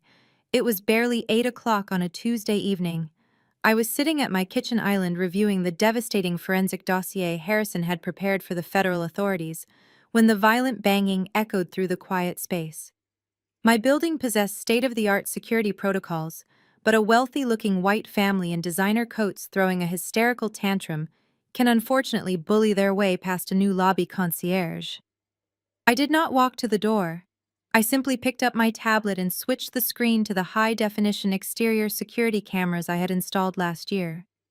The 4K resolution perfectly captured the absolute madness unfolding in my private corridor. My father, William, was red in the face, his fist raised to strike the thick wood again. My mother, Patricia, paced behind him, her expensive fur coat hastily thrown over her shoulders, her usual pristine country club composure entirely shattered. And there was Caroline. My perfect older sister looked completely unhinged. Her blonde hair was a frantic mess, and she was clutching her designer handbag like a weapon. "Open this door right now, Jillian!" My father roared, his voice muffled but entirely audible through the heavy security door. "We know you are in there. You are going to listen to us, and you are going to fix the massive mess you just made." I remained perfectly still, taking a slow sip of my sparkling water. I pressed the record button on the security interface, capturing both the crystal-clear video and the enhanced audio of their meltdown. "Terrence's lawyers just called us," Caroline shrieked, pushing past our father to pound her own fists against the door. She was sobbing aggressively, but the tears were born from sheer panic, not sorrow. "You filed a federal injunction against him. You froze his operations. You are ruining my marriage and my life. Open the door and drop the ridiculous lawsuit before you destroy everything we have built." When I offered absolutely zero response, my father stepped forward again, shoving Caroline aside. The desperate narcissism in his eyes was caught perfectly on the camera lens. He leaned directly into the intercom speaker, glaring into the tiny camera lens, as if he could see my face on the other side. "Listen to me, you ungrateful brat," Williams spat, his voice dropping into a vicious, threatening register. "If you do not call your corporate attack dog of a lawyer and drop every single legal action against Terrence by tomorrow morning, I will personally ensure you lose every single client you have ever secured." He was panting heavily, his breath fogging up the camera lens. "I know exactly who you do business with, Jillian. I will drive to the American Medical Association myself. I will walk into the executive offices of every major hospital network in the Midwest. I will personally sit down with the board of directors and tell them my youngest daughter is suffering from severe paranoid schizophrenia. I will tell them, you are a pathological liar who steals from her own family. I will completely nuke your professional reputation until your little health data company is entirely bankrupt and nobody in the medical industry will even look at your software." My mother, Patricia, stepped up next to him, using her signature tactic of twisting pure malice into toxic maternal concern. "Please, Jillian," she cried, pressing her hands against the steel door. "Your father is serious. We do not want to destroy your career, but you are leaving us absolutely no choice. You are forcing our hand by attacking Terrence. Just drop the legal injunction." Let Terrence handle the financial bridge loan and we can go back to being a happy family. Do not make your father ruin your life. We are just trying to save you from yourself." The sheer, unadulterated madness of their logic was breathtaking. My father was explicitly threatening to commit corporate defamation and medical libel to blackmail me into dropping a legitimate federal fraud case. My mother was actively framing his criminal extortion as an act of loving parental discipline. They genuinely believed that because they brought me into this world, they possessed the absolute supreme authority to destroy me if I refused to submit to their demands. For 33 years, that specific tone of voice from my father would have sent me into a blind panic. During my college years, he would use that exact same threatening voice to promise he would cut off my tuition if I did not major in what he wanted. The old Gillian would have opened the door, tears streaming down her face, begging for their forgiveness, terrified of losing the career she worked so hard to build. The old Gillian would have sacrificed her own soul just to keep the peace. But the woman sitting on the velvet bar stool watching them on a digital screen felt absolutely nothing but cold, clinical satisfaction. I did not move a single muscle toward the door. I did not speak through the intercom to defend myself. Engaging with an abusive narcissist only feeds their chaotic energy. Silence is the only weapon they truly fear because it strips them of all their power. I watched Caroline kick the base of the door in a childish fit of rage, screaming that I was a jealous, ugly monster who could never find a real, successful man like Terrence. I watched my father pace the hallway shouting increasingly unhinged threats about burning my business to the ground. I watched my mother weep fake tears for the security camera performing her tragic victim routine for an audience of one. They thought they were intimidating me. They thought their aggressive physical presence and their vile professional threats would intimidate me into calling Harrison to drop the case. What they did not realize was that they were actively committing felony extortion on a high-definition digital recording. Every single threat my father made about contacting my medical clients was a direct violation of witness intimidation laws. I tapped the screen, saving the 15-minute video file to 2 separate secure cloud servers. I picked up my phone and sent a brief text message to Harrison, attaching the initial video clip. My family is currently outside my door, actively threatening to commit corporate libel and professional defamation if we do not drop the injunction against Terrence. I typed, my fingers flying rapidly across the screen. They are providing the exact leverage we need to establish a pattern of coordinated criminal conspiracy. Add felony extortion and witness intimidation to the federal dossier immediately. Harrison replied less than 30 seconds later. The message contained a single checkmark emoji, followed by a brief sentence. "I am drafting the restraining orders and adding the extortion charges right now. Let them scream, Jillian. They are only securing their own federal prison sentences." I set my phone face down on the marble counter and picked up my glass of sparkling water. The pounding on the door eventually slowed down as their physical energy completely drained away. Their shouts turned into muffled, desperate arguments among themselves as they realized their intimidation tactics were entirely useless. I sat in the absolute safety of my fortress, smiling quietly at the security monitor. They had walked right into the trap and enthusiastically handed me the final nail for their collective coffin. I sat in my corner office overlooking the Chicago River, completely ignoring the frantic social media notifications constantly lighting up my personal phone screen. Caroline was still furiously typing long, dramatic posts in her suburban community groups claiming I was a mentally unstable thief who ruined the holiday. My mother was sharing those posts, adding her own tearful commentary about how much she sacrificed for an ungrateful child. I refused to type a single word in my own defense. I refused to hire a public relations firm to release a counterstatement.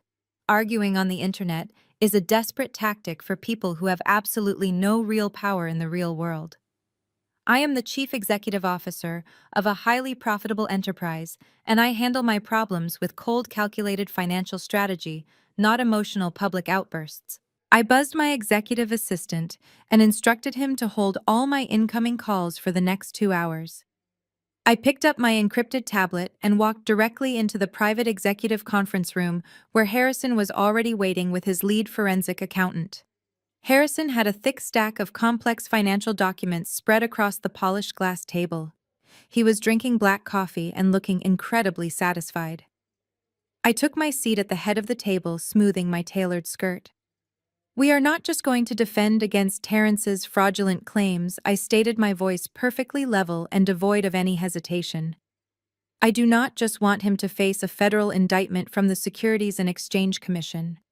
I want to completely own him first.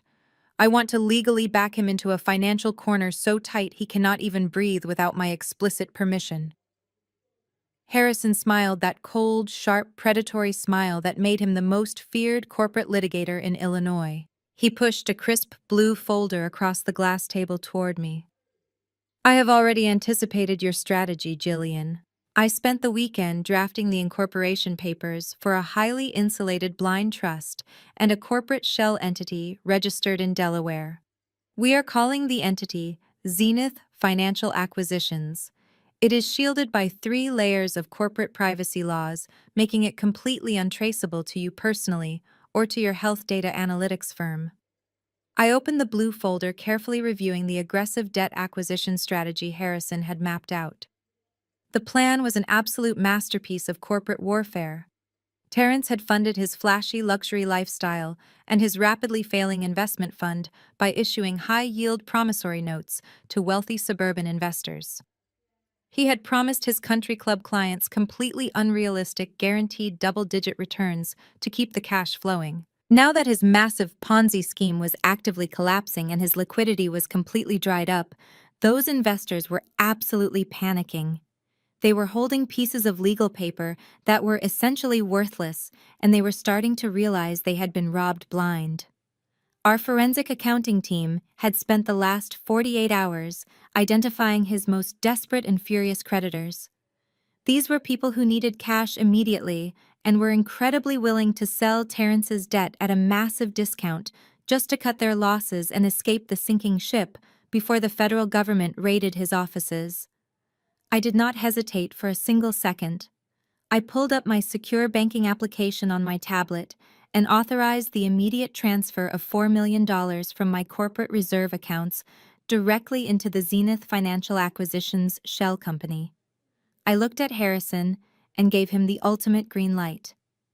"Go hunting," I instructed him. "Buy every single note you can find." Note. Over the next 7 days, Harrison's legal team worked relentlessly.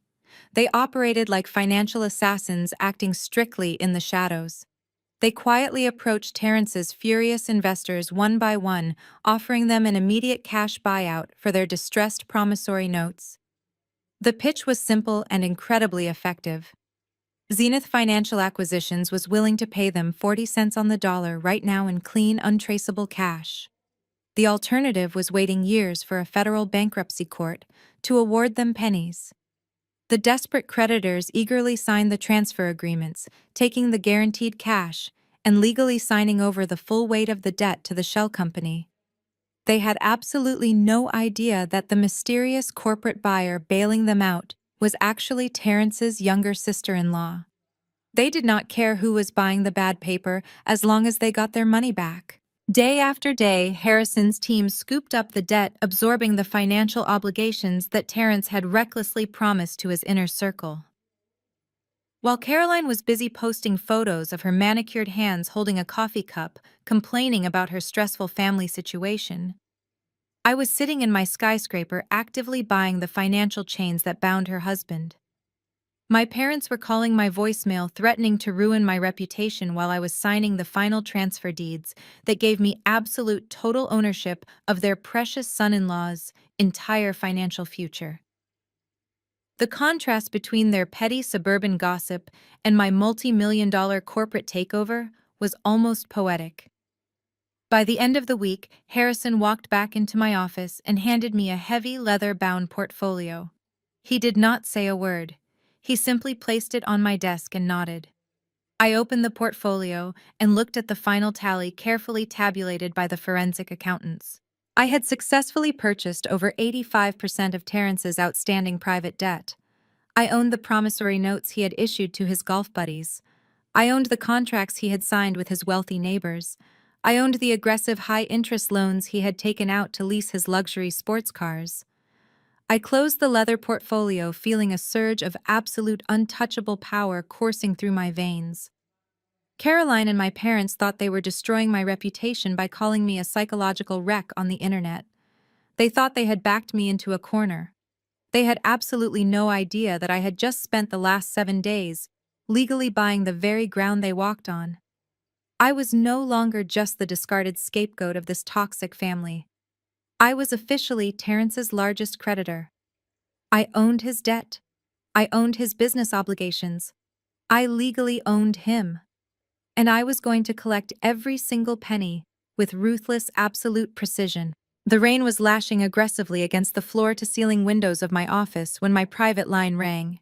It was late on a Wednesday evening, and the downtown Chicago financial district was mostly dark.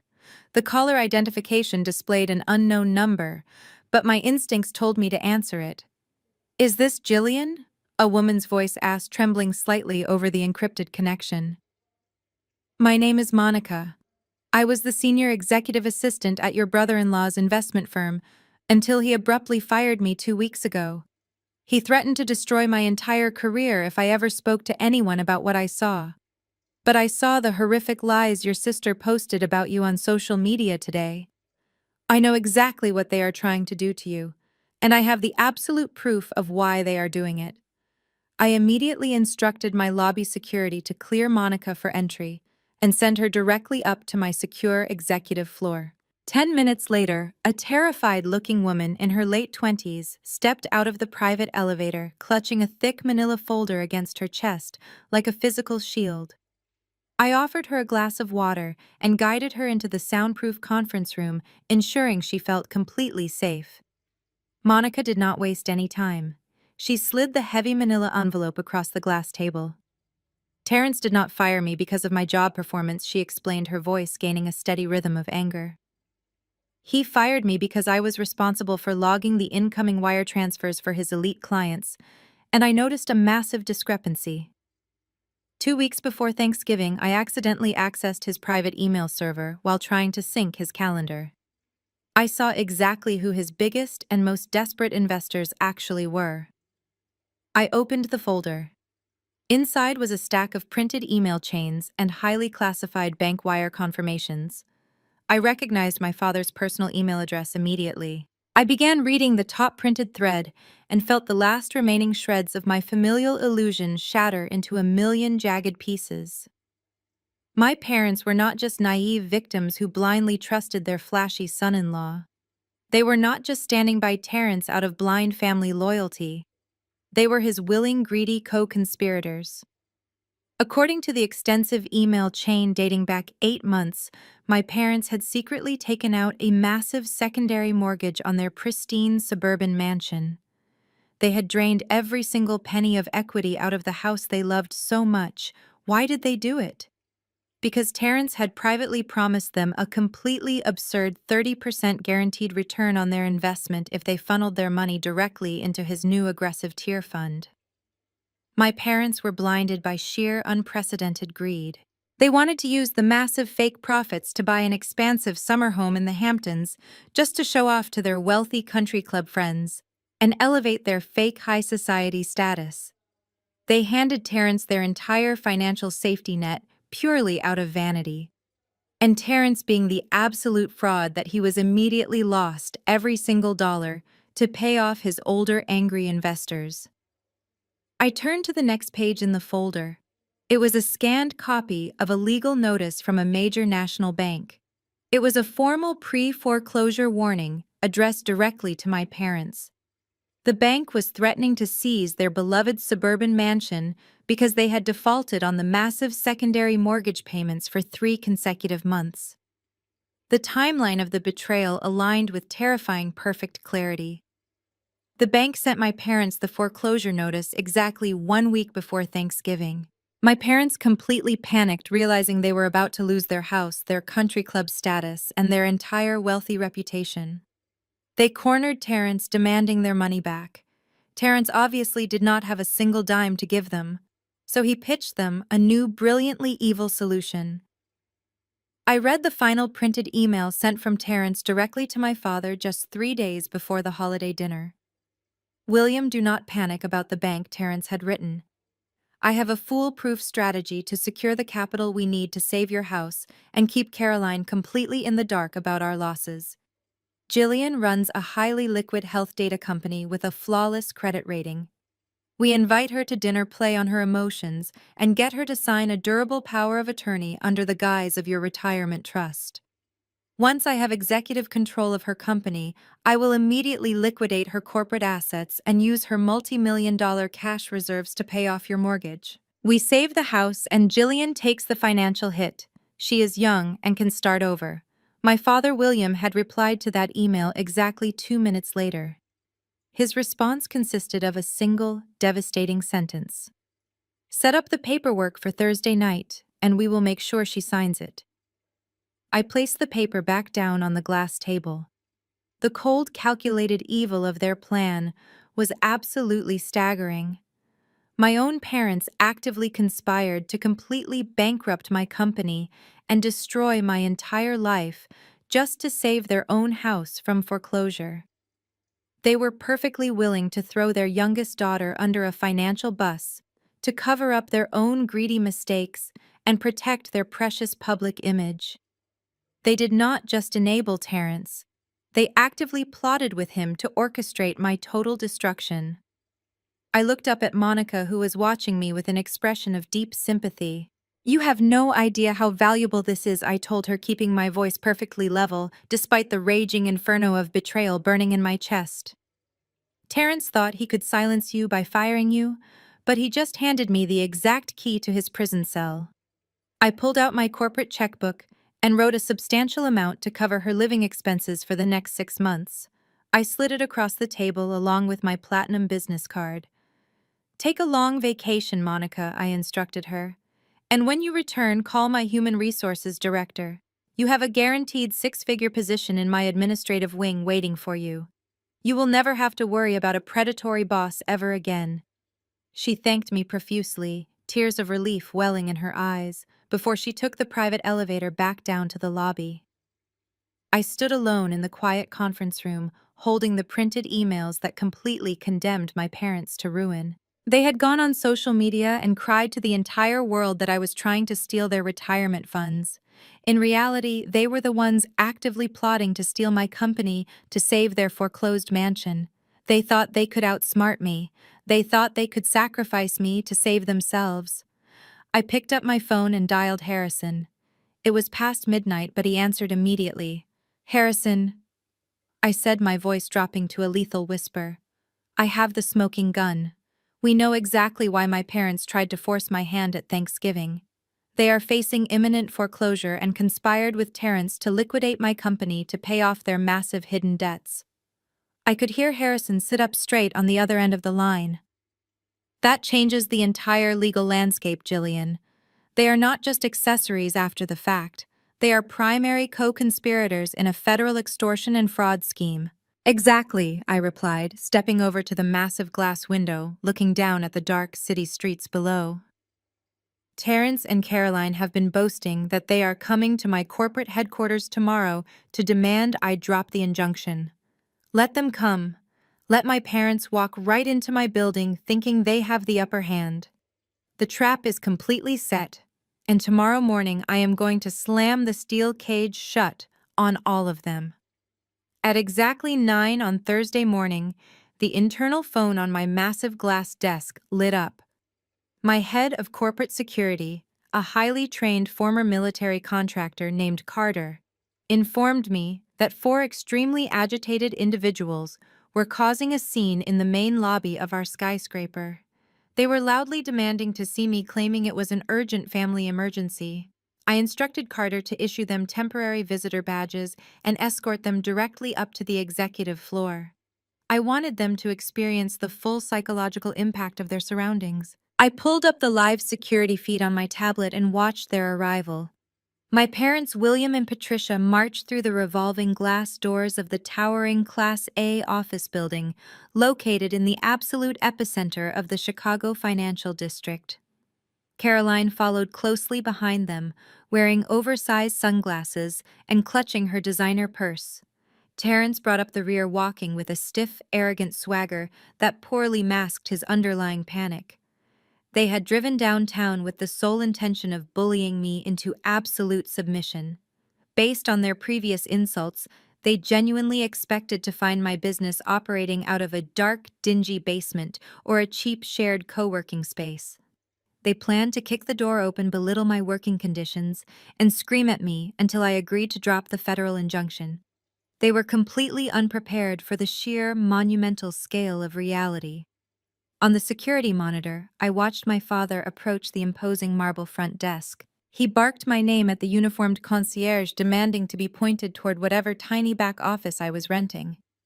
The concierge calmly checked the digital directory and directed them to the dedicated express elevators reserved exclusively for corporate headquarters.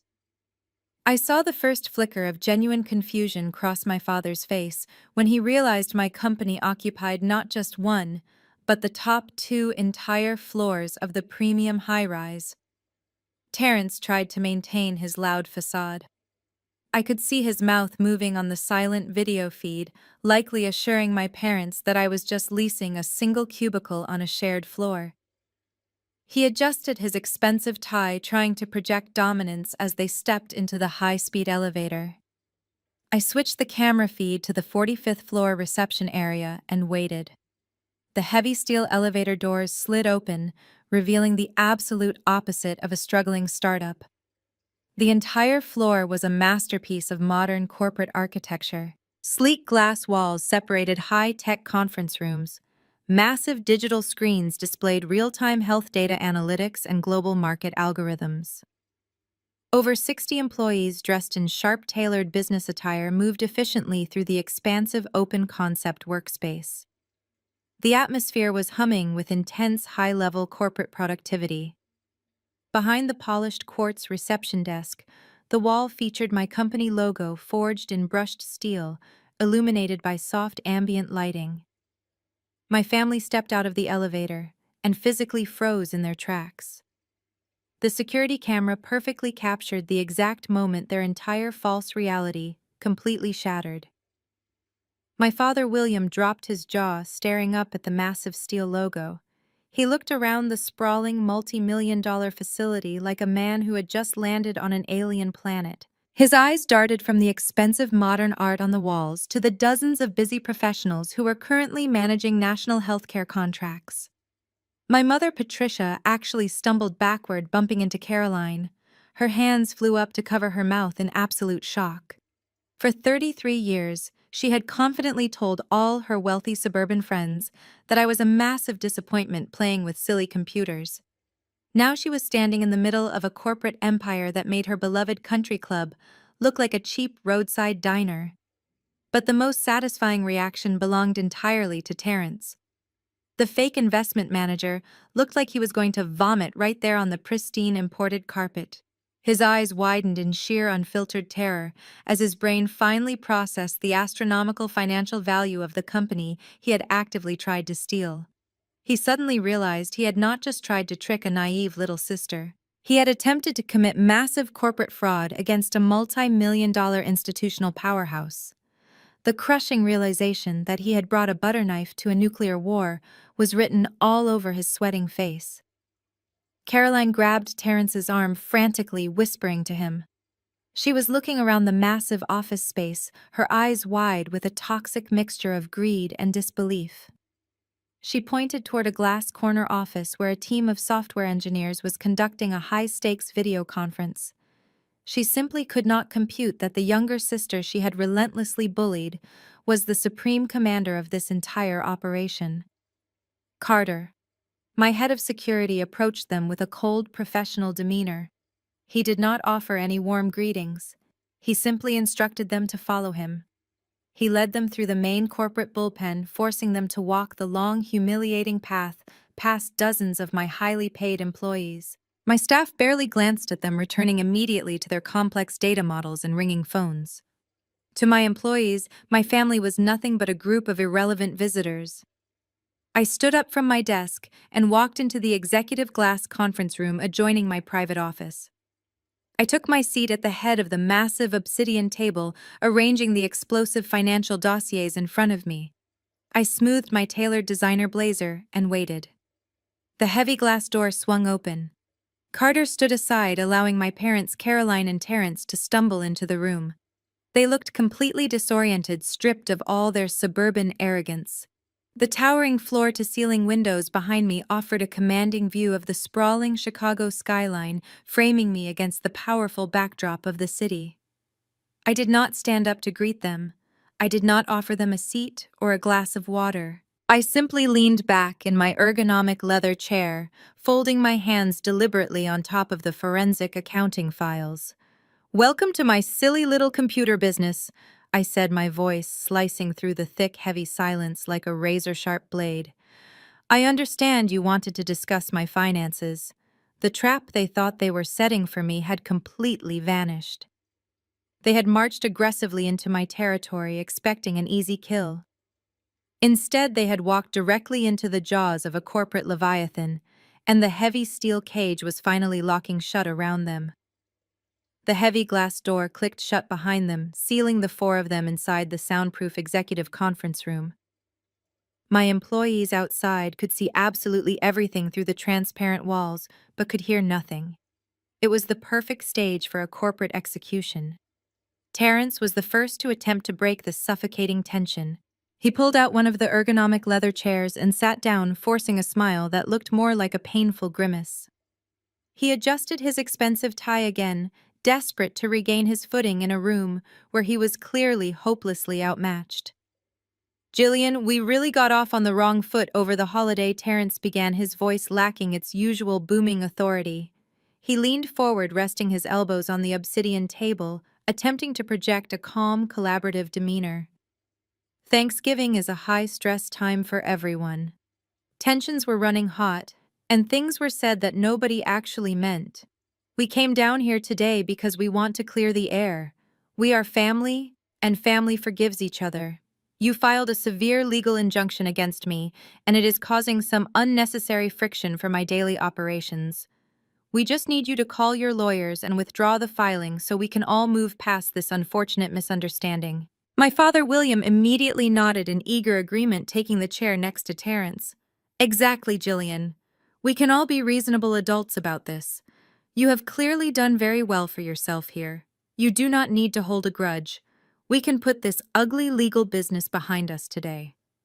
I sat perfectly still, letting their pathetic, desperate pleas hang in the cold air. They were sitting in my multi-million-dollar headquarters, completely surrounded by my success, and they still had the absolute audacity to speak to me like a petulant child who needed to be managed. Terrence honestly believed he could smooth-talk his way out of an attempted corporate heist with a few fake apologies and a cheap appeal to family loyalty. I let out a low, sharp laugh that made Caroline flinch in her seat. "A misunderstanding, Terrence," I repeated, keeping my tone deadly and precise. "You attempted to trick me into signing away the voting rights of my entire company so you could use my legitimate corporate infrastructure to launder money and hide your collapsing Ponzi scheme from the federal government. There is absolutely nothing to misunderstand. You are a criminal and a fraud." Terrence's face flushed a deep, angry red. He slammed his hand flat against the table, dropping the friendly brother-in-law routine entirely. "Now you listen to me, Jillian," he hissed, dropping his voice to a threatening register. "You might have a nice office, but you have absolutely no idea how high finance works. You are meddling in things way above your pay grade. If you do not drop that injunction today, I will tie you up in civil litigation for the next decade. I have a team of corporate lawyers who will bury this little operation of yours in endless discovery motions." I did not blink. I did not raise my voice. I simply reached across the polished obsidian table and picked up the heavy blue portfolio that Harrison had finalized for me. I tossed it effortlessly across the slick surface. It slid perfectly, coming to a halt directly in front of Terrence. "Go ahead," I instructed, leaning back in my executive chair. Open it. Terrence glared at me, highly suspicious, but his arrogance drove him to flip open the heavy cover. He stared down at the crisp legal documents printed on thick, watermarked paper. I watched his eyes scan the first page. I watched his pupils dilate in sheer absolute horror. Let me educate you on how high finance actually works, Terrence, I said, my voice echoing off the glass walls with lethal clarity. Over the past 7 days, a private Delaware shell corporation named Zenith Financial Acquisitions has been actively approaching your most furious and desperate investors. The same country club investors you promised guaranteed double-digit returns. The same investors who have been demanding cash withdrawals that you cannot fulfill. Zenith Financial Acquisitions offered to buy out their distressed promissory notes for 40 cents on the dollar in clean, untraceable cash. Terrence's hands began to shake violently. He tried to flip to the next page, but his fingers were trembling so badly he fumbled the paper. They eagerly signed the transfer agreements, Terrence. I continued twisting the knife with absolute precision. Zenith Financial Acquisitions now legally owns over 85% of your outstanding private debt. You owe Zenith slightly over $4 million. The legal transfer is completely finalized and filed. Caroline leaned over her husband's shoulder, trying to read the complex financial documents. What does this mean? She demanded, her voice shrill with rising panic. Terrence, what is she talking about? Terrence could not answer her. He was completely paralyzed, staring at the exact dollar amount printed in bold black ink at the bottom of the ledger. He looked like a man who had just been handed his own death warrant. It means, Caroline, I stated, locking eyes with my older sister, that your husband does not owe money to his golf buddies anymore. He owes money to Zenith Financial Acquisitions, and I am the sole registered director and exclusive shareholder of Zenith Financial Acquisitions. The absolute silence in the room was deafening. My father stopped breathing. My mother stared at me, her eyes wide with total incomprehension. I am not your naive little sister-in-law, Terrence, I whispered, leaning forward, pressing my hands flat against the cold obsidian table. I am your biggest creditor. I own your debt. I own your contracts. I own every single financial obligation you have recklessly accumulated. Terrence opened his mouth to speak, but only a strangled, pathetic sound escaped his throat. The slick, wealthy investment manager persona was completely annihilated. He was nothing but a terrified, broke fraud staring directly into the eyes of the woman who held his entire existence in the palm of her hand. From this exact moment forward, I have the unilateral legal right to petition the federal bankruptcy court to force your entire operation into involuntary liquidation, I declared. I can freeze every single remaining asset you possess. I can seize your luxury leased vehicles. I can garnish any future wages you ever earn. You tried to steal my company to save yourself, but you just handed me the legal authority to destroy you completely. Terrence's arrogant face completely collapsed. The color drained from his skin, leaving him a sickly ashen gray. His broad shoulders slumped, and he sank back into his chair, totally defeated, crushed by the sheer, overwhelming weight of my financial counterstrike. He had marched into my building, expecting to intimidate a victim. Instead, he had walked directly into a heavily fortified corporate slaughterhouse, and I had just locked the doors. The heavy silence in the room was abruptly broken by the sound of Caroline hyperventilating. She was clutching her designer handbag against her chest, staring at her husband, who looked like an empty hollow shell. But my primary focus was no longer on the defeated fraud sitting at the table. I slowly turned my gaze away from Terrence and locked eyes directly with my parents. William and Patricia were sitting perfectly rigid, their postures stiff with a toxic mixture of fear and lingering arrogance. They still believed they possessed some supreme parental authority over me. They still thought they could scold me into submission. I reached into the leather portfolio and withdrew the thick manila envelope I had received from Terrence's former executive assistant. I did not toss it carelessly like I did with the debt portfolio. I placed it deliberately in the exact center of the table, right between my mother and my father. Did you honestly believe I only ordered a forensic audit on your precious son-in-law? I asked, my voice echoing with a chilling, calculated calm. Did you actually think I would dismantle his entire financial operation without finding out exactly why he was so incredibly desperate to steal my company on Thanksgiving night? My father stared at the manila envelope as if it were a live explosive device. His hands remained tightly folded in his lap, refusing to touch the paper. Go ahead, William, I instructed, using his first name to entirely strip away his patriarchal authority. Read the email chain printed on the very top page. Read the message Terrence sent you exactly 3 days before you invited me to your house for a fake reconciliation dinner. When he refused to move, I reached out and flipped the folder open for him. I read the words aloud, letting the undeniable proof of their betrayal hang heavily in the air. William, do not panic about the bank. I have a foolproof strategy to secure the capital we need to save your house. We invite Jillian to dinner and get her to sign a durable power of attorney.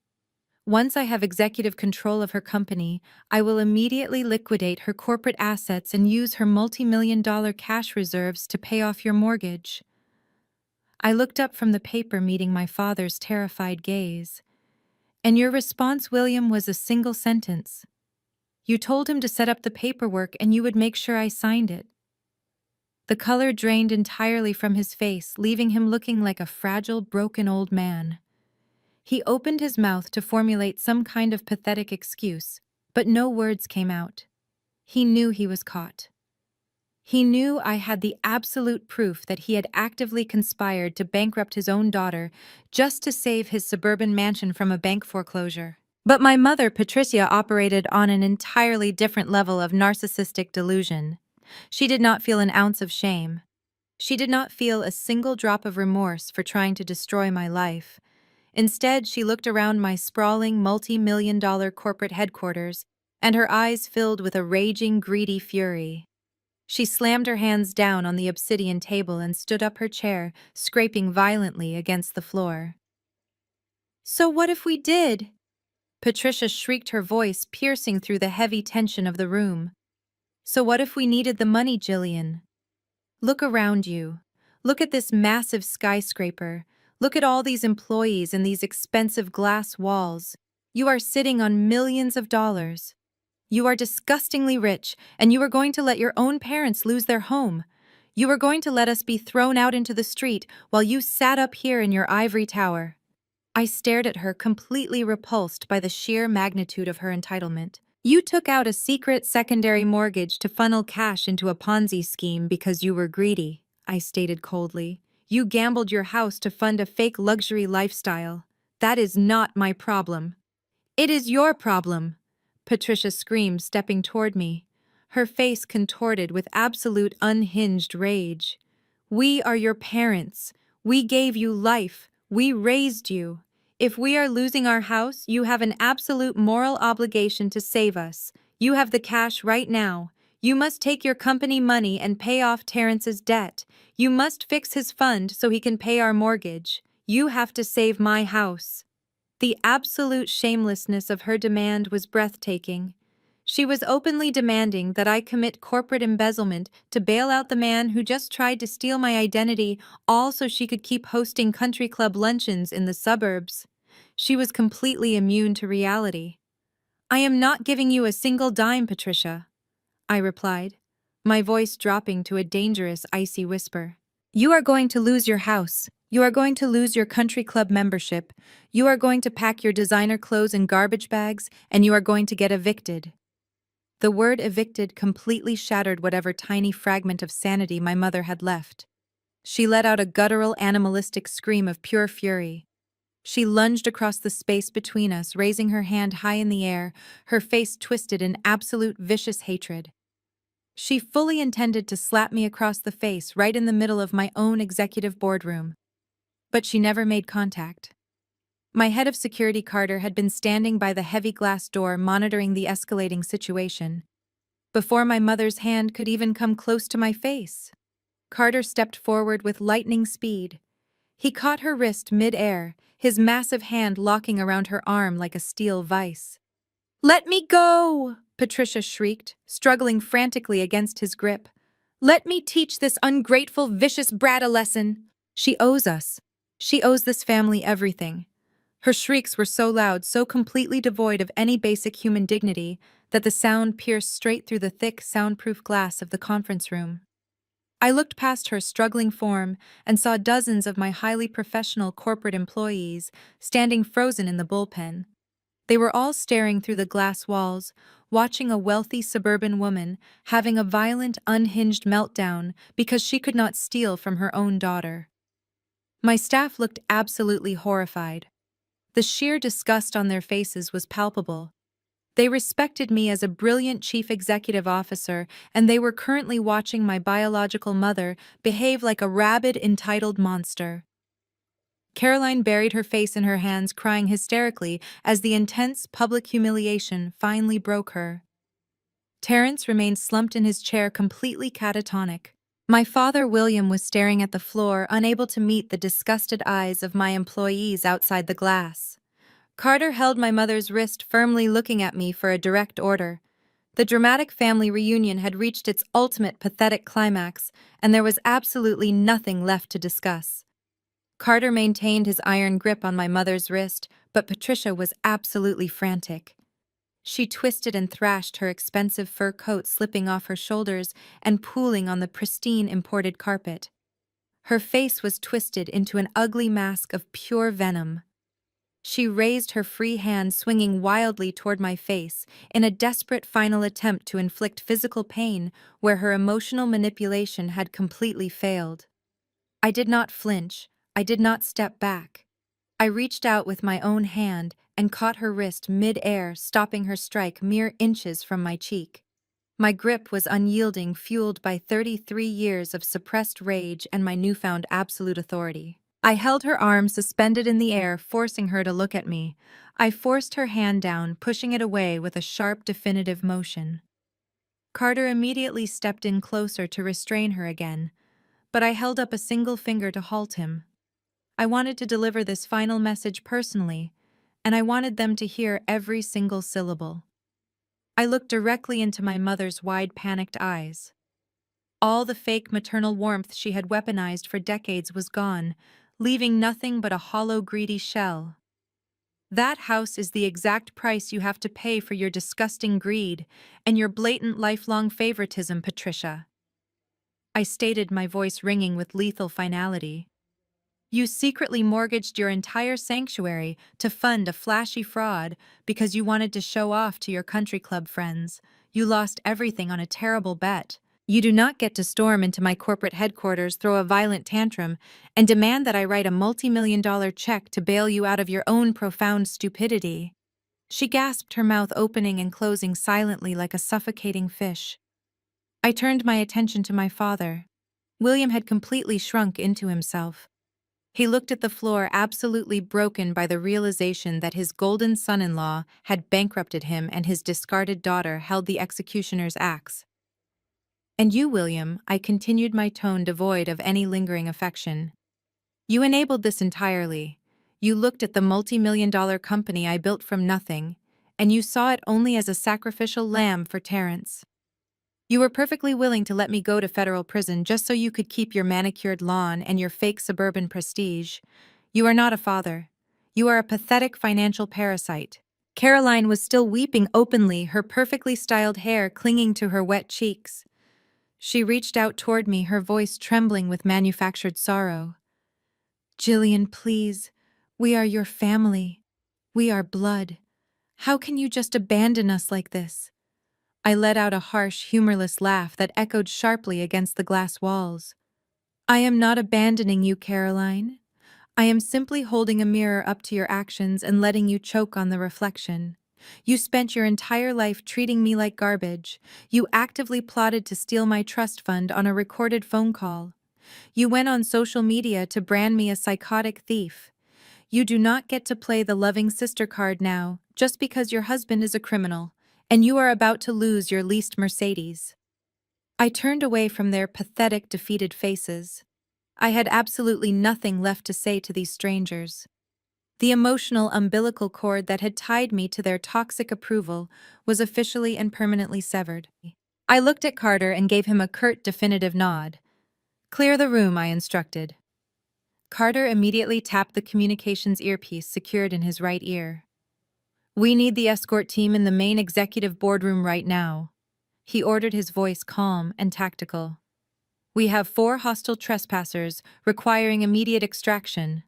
Within 10 seconds, the heavy glass doors swung wide open. 6 massive security officers stepped into the room.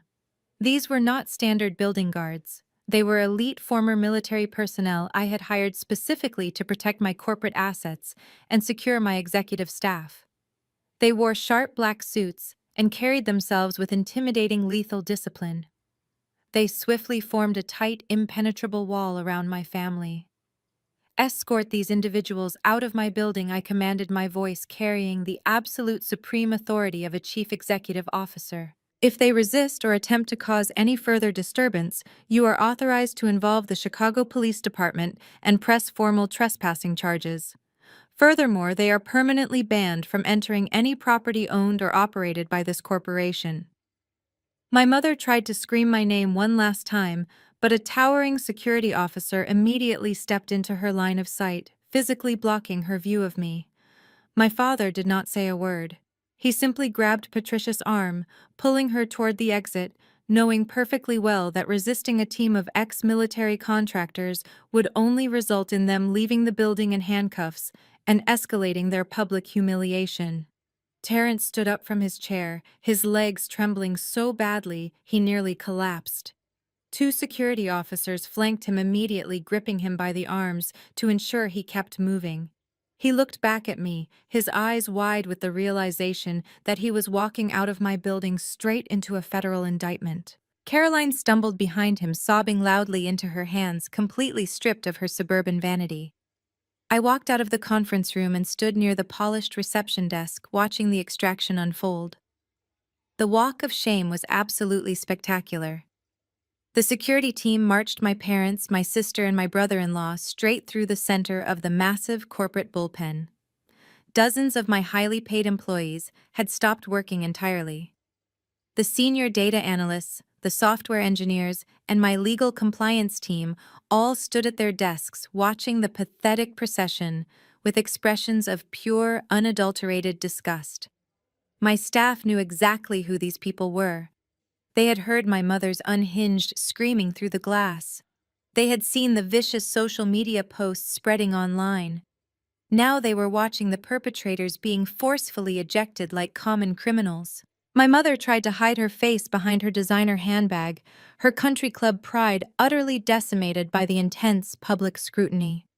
Caroline kept her head down, weeping, as she was marched past the brilliant professionals who worked for the little sister she had always relentlessly despised. Terrence looked like a dead man walking stripped of all his arrogant swagger, shuffling forward under the tight grip of the security guards. I stood tall, watching them approach the heavy steel elevator doors. I did not feel a single ounce of pity. I did not feel any lingering sorrow or familial guilt. I felt an incredible soaring sense of absolute liberation. The heavy, suffocating chains of familial obligation had been completely pulverized into dust. The elevator doors slid open with a soft mechanical chime. The security team pushed the 4 of them inside, crowding the cab to ensure there were no last-minute outbursts. My father looked up, meeting my gaze one final time across the expansive office floor. His eyes held a desperate, silent plea for mercy. I did not offer him a single shred of comfort. I simply maintained my cold, steady stare, holding my head high, until the heavy steel doors slid shut, cutting them off from my world forever. The immediate silence that followed was profound. My employees slowly returned to their desks, a renewed sense of fierce loyalty and deep respect palpable in the room. They had just watched their chief executive officer ruthlessly execute a corporate and personal victory without breaking a single sweat. I walked back into my private corner office and closed the door. The toxic family dynamic was officially dead and buried. The financial ambush had been completely neutralized. I took my seat at my desk, pulled up the secure encrypted dossier on Terrence's massive fraud, and prepared to deliver the final lethal blow to the federal authorities. The emotional war was over, but the absolute total annihilation of their fake empire was just beginning.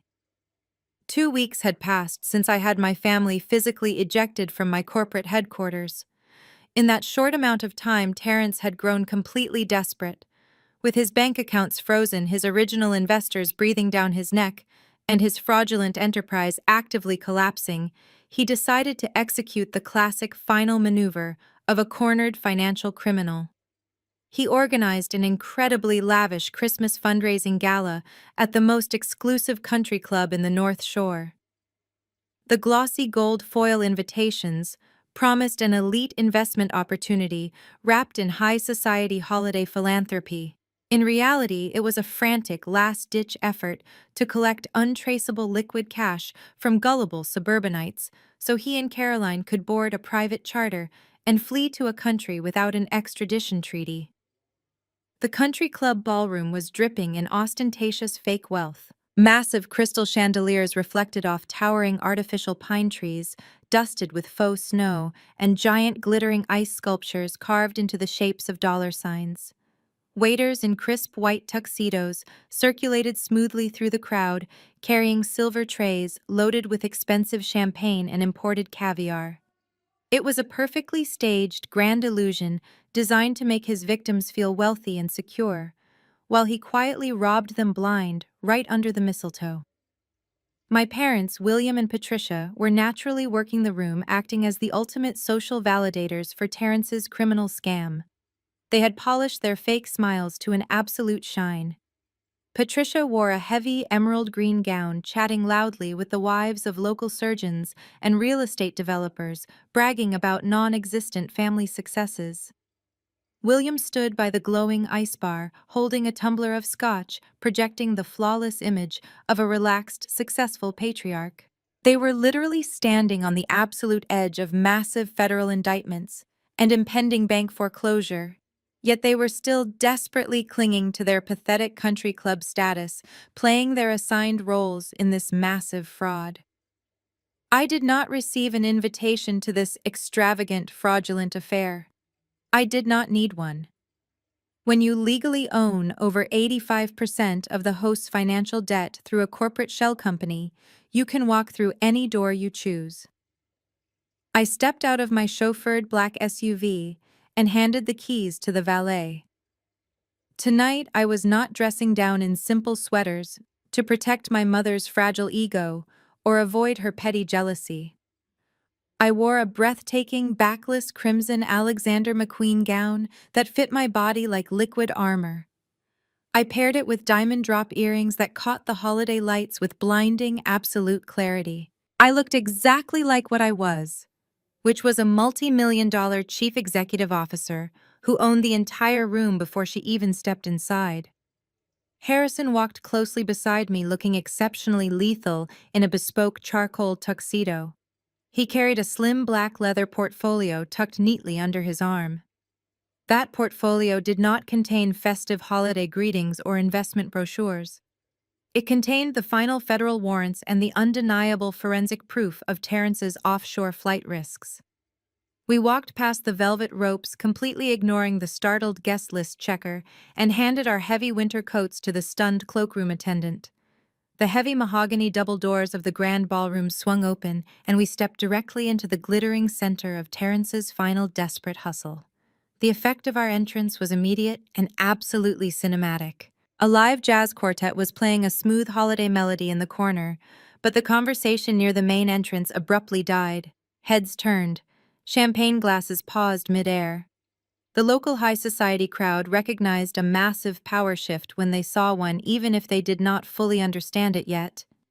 Patricia was mid-sentence, holding a crystal flute, when her eyes locked on to me. The color drained from her face so fast she looked physically ill. The champagne flute slipped right through her manicured fingers and shattered violently against the polished marble floor. The sharp sound of breaking glass echoed loudly, making several wealthy guests jump in surprise. William turned quickly to see what caused the commotion and completely froze his face, turning a sickly, terrible shade of ash gray. Across the expansive room, Terence was standing on a small, elevated platform, preparing to deliver his grand investment pitch to a crowd of eager, wealthy marks.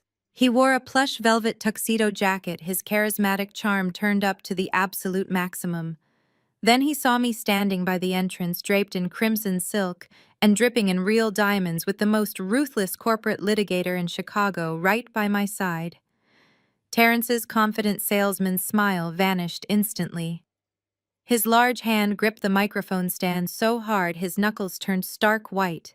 He looked exactly like a deer caught in the blinding headlights of an oncoming freight train.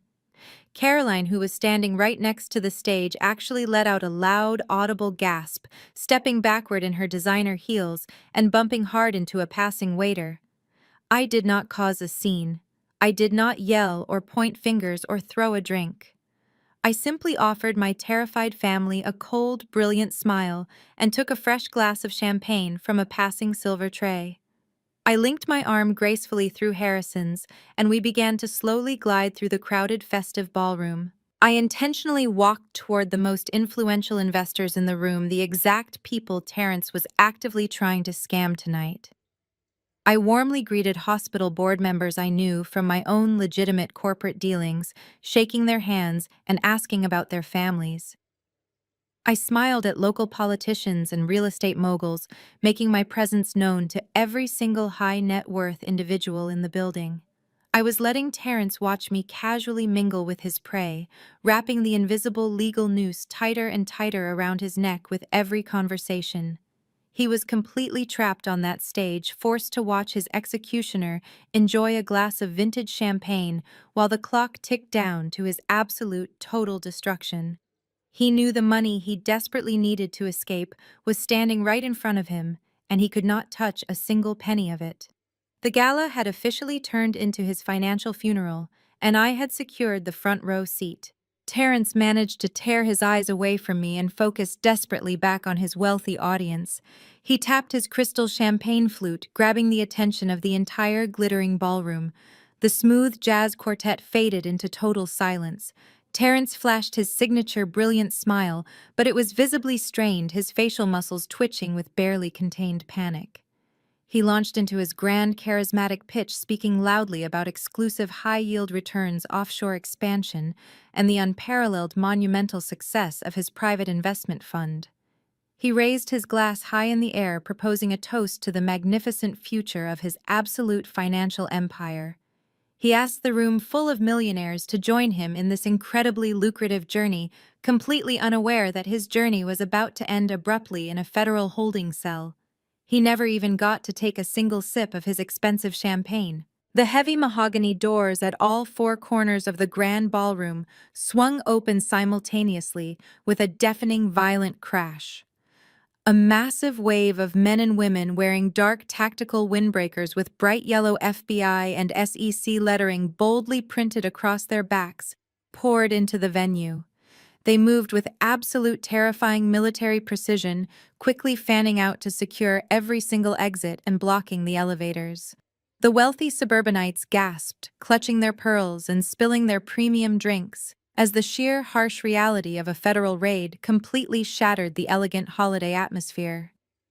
The lead federal agent, an imposing man with a stern, unyielding expression, marched straight down the center aisle directly toward the elevated stage.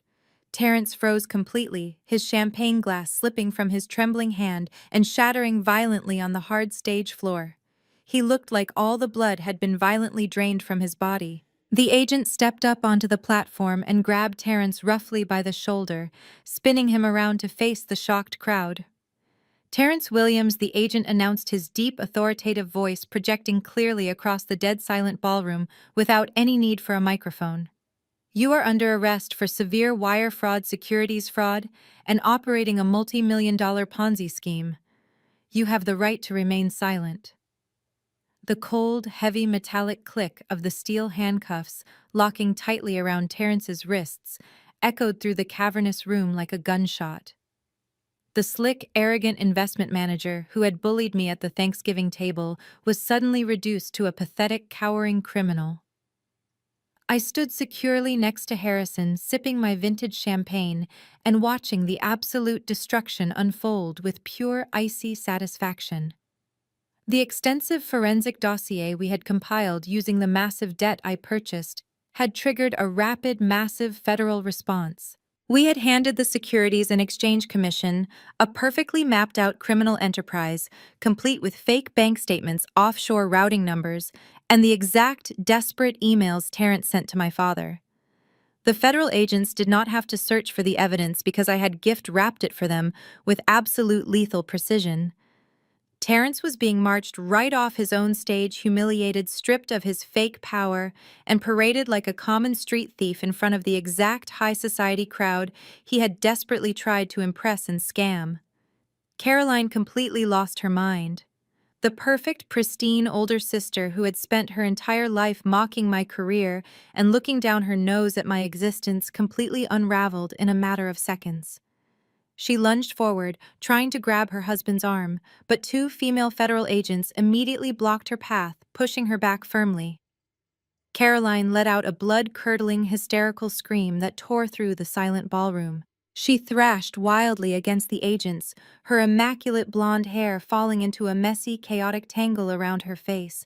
Her expensive designer gown snagged under a heavy wooden chair, tearing audibly as she physically collapsed onto the polished marble floor. She pounded her fists against the cold stone, wailing uncontrollably, her heavy dark makeup running down her face in thick black streams. The arrogant suburban trophy wife was completely gone, replaced by a pathetic broken woman screaming on the ground, while her entire fake luxury lifestyle evaporated into thin air. Across the room, my parents, William and Patricia, stood perfectly still, completely paralyzed by the sheer magnitude of their public destruction. Patricia was gripping the edge of a massive ice sculpture, her knuckles stark white, her mouth hanging wide open in silent, unadulterated horror.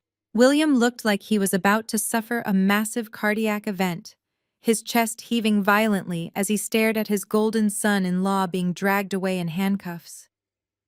The wealthy country club friends they had spent decades trying to impress, the surgeons, the lawyers, the local politicians, were actively backing away from them. The guests were whispering furiously among themselves, pointing fingers, and casting looks of sheer absolute disgust directly at my parents. In that exact moment, my parents finally realized the absolute gravity of their catastrophic situation. The federal government was officially seizing all of Terrence's assets, which meant the money they had desperately hoped to use to save their foreclosed mansion was gone forever. They had literally bet their home, their retirement, and their entire social standing on a criminal fraud, and they had lost absolutely everything. They were officially broke, entirely exposed, and thoroughly publicly shamed. They had instantly become the ultimate laughingstock of the entire Chicago elite. I watched my mother slowly turn her head, her terrified, panic-stricken eyes seeking me out across the crowded ballroom. She looked at me with a desperate, silent plea for salvation. I did not flinch. I did not offer a single ounce of comfort. I simply raised my champagne glass in a silent, chilling toast to her absolute ruin. I turned my back on them, taking Harrison's arm, and walked calmly out of the ballroom, leaving them to drown permanently in the chaotic, humiliating mess they had eagerly created for themselves. 6 months is exactly how long it takes for a massive federal indictment to completely dismantle a fake luxury empire. Terrence traded his custom-tailored velvet tuxedos for a standard-issue orange jumpsuit at a high-security federal penitentiary. He pleaded guilty to multiple counts of wire fraud and massive money laundering just to avoid a life sentence. He is currently serving 20 years locked inside a tiny concrete cell, entirely stripped of his gold watches, his stolen wealth, and his arrogant swagger. The man who tried to steal my health data firm now makes 30 cents an hour working in the prison laundry room. Caroline did not fare much better in the aftermath of her husband's absolute destruction. The federal government swiftly seized absolutely everything she owned to pay back the furious, defrauded investors.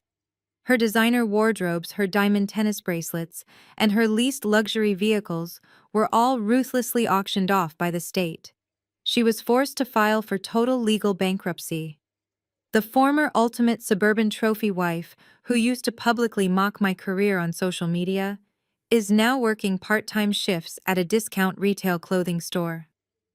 She spends her long, exhausting days folding cheap sweaters and ringing up clearance coupons for the exact same country club women she used to desperately try to impress. She has been completely erased from the high society life she thought she permanently deserved. My parents, William and Patricia, faced the most poetic and devastating justice of all. Without the stolen money from Terrence's collapsed Ponzi scheme, their massive secondary mortgage defaulted entirely. The bank moved forward with the aggressive foreclosure they had tried so maliciously to avoid. I did not lift a single finger to stop the legal proceedings. They were formally evicted by the county sheriff and forced to pack their remaining meager belongings into cheap cardboard boxes. They moved into a cramped, dark, and severely run-down apartment complex on the far industrial outskirts of the city. The wealthy friends they had gladly sacrificed me to impress completely abandoned them, refusing to associate with the disgraced parents of a convicted federal fraudster. When their beloved sprawling Tudor-style mansion finally went up for public foreclosure auction, I made absolutely sure I was the highest and most aggressive bidder. I purchased my childhood home entirely in clean, untraceable cash through my Zenith Financial Acquisitions shell company. But I did not buy the massive estate to save their suburban legacy or to hand the keys back to them. I bought the property to completely and utterly erase their legacy from the face of the earth. The very first thing I did after receiving the official property deed was hire a massive commercial demolition crew. I stood on the front lawn, wearing my tailored designer coat, and watched the heavy yellow bulldozers tear straight through my mother's pristine manicured garden. I listened to the roaring diesel engines as the heavy steel blades ripped up the exact soil where my parents used to force me to pull weeds on my hands and knees for hours on end, while Caroline laid nearby on a luxury lounge chair, working on her summer tan. I watched the physical representation of their toxic favoritism and lifelong cruelty get crushed into useless dirt and shattered stone. I hired a team of elite commercial architects to completely gut the interior of the mansion. We tore down the suffocating formal dining room where they had tried to trap me into signing away my multi-million-dollar company on Thanksgiving night. We smashed the expensive crystal chandeliers and ripped up the imported rugs. In their place, we installed sleek, modern glass walls, high-tech presentation screens, and open-concept collaborative workspaces. I officially transformed the dark, oppressive house into the Zenith Training Center for young female leaders. It became an exclusive, vibrant corporate retreat dedicated entirely to funding, educating, and empowering brilliant young women in the technology and healthcare sectors. Today, I am standing on the sprawling master balcony of the newly renovated estate. The freezing, bitter winter winds of that terrible Thanksgiving night have been entirely replaced by the warm, bright sun of early summer. I am holding a crystal flute of vintage champagne, leaning comfortably against the sleek glass railing and looking down at the magnificent, thriving property below me. The newly landscaped grounds are completely filled with vibrant, energetic life. But it is not the toxic, fake high society crowd my parents used to host. The expansive garden is currently filled with dozens of the sharpest, most innovative female executives, data scientists, and software developers from my corporation. They are laughing loudly, sharing brilliant ideas, and building absolute financial empires of their own. They are my chosen family. They are the people who actually respect my mind, value my intense contributions, and stand by me with fierce, unyielding loyalty. I take a slow, satisfying sip of the cold champagne, letting the crisp taste wash over me as I look out over the brilliant, successful women gathering below. I did not just survive the brutal, toxic fire my biological family tried to burn me in. I walked directly into the center of their flames, took absolute tactical control of the inferno, and used it to forge an impenetrable multi-million-dollar fortress of my own. They tried to force me to play their rigged, twisted game of suburban submission. Instead, I completely bought the board, flipped the table, and permanently rewrote every single rule. Society often conditions us to believe that family loyalty is an unbreakable vow, even when it becomes a dangerous weapon used against us. The story we just witnessed completely shatters this illusion. It teaches us a profound lesson that sharing biology does not give anyone the right to exploit your hard work, manipulate your emotions, or demand your absolute submission. When toxic relatives use guilt and fake affection to drain your resources, walking away is not an act of betrayal. It is the ultimate act of self-preservation. True freedom begins the exact moment you stop seeking validation from people who are fiercely committed to misunderstanding your worth. Building your own empire requires ruthless focus and the undeniable courage to sever dead weight. You do not win by crying or begging for parental love. You win by maintaining cold, calculated emotional detachment and fully leveraging your own independence. Financial and emotional self-reliance are the absolute ultimate shields against gaslighting and manipulation. When abusers attempt to convince you that you are the villain for simply protecting your own assets, you must let their pathetic narrative fall on deaf ears. Your mental peace and professional integrity are worth infinitely more than their fake societal prestige. Finally, the most empowering takeaway is that you possess the absolute supreme authority to rewrite the rules of your entire life. You do not have to sit at a table where you are secretly despised and constantly undermined. You can stand up, walk out, and build your own table. A chosen family composed of people who genuinely respect your mind, value your contributions, and fiercely protect your peace is far more valuable than biological relatives who only view you as a sacrificial lamb for their own greedy mistakes. You are the sole architect of your destiny. Have you ever had to draw a hard line and walk away from a toxic environment to protect your own peace and success? Share your incredible journey of resilience in the comments below, and please hit the like button and subscribe for more empowering stories of absolute triumph.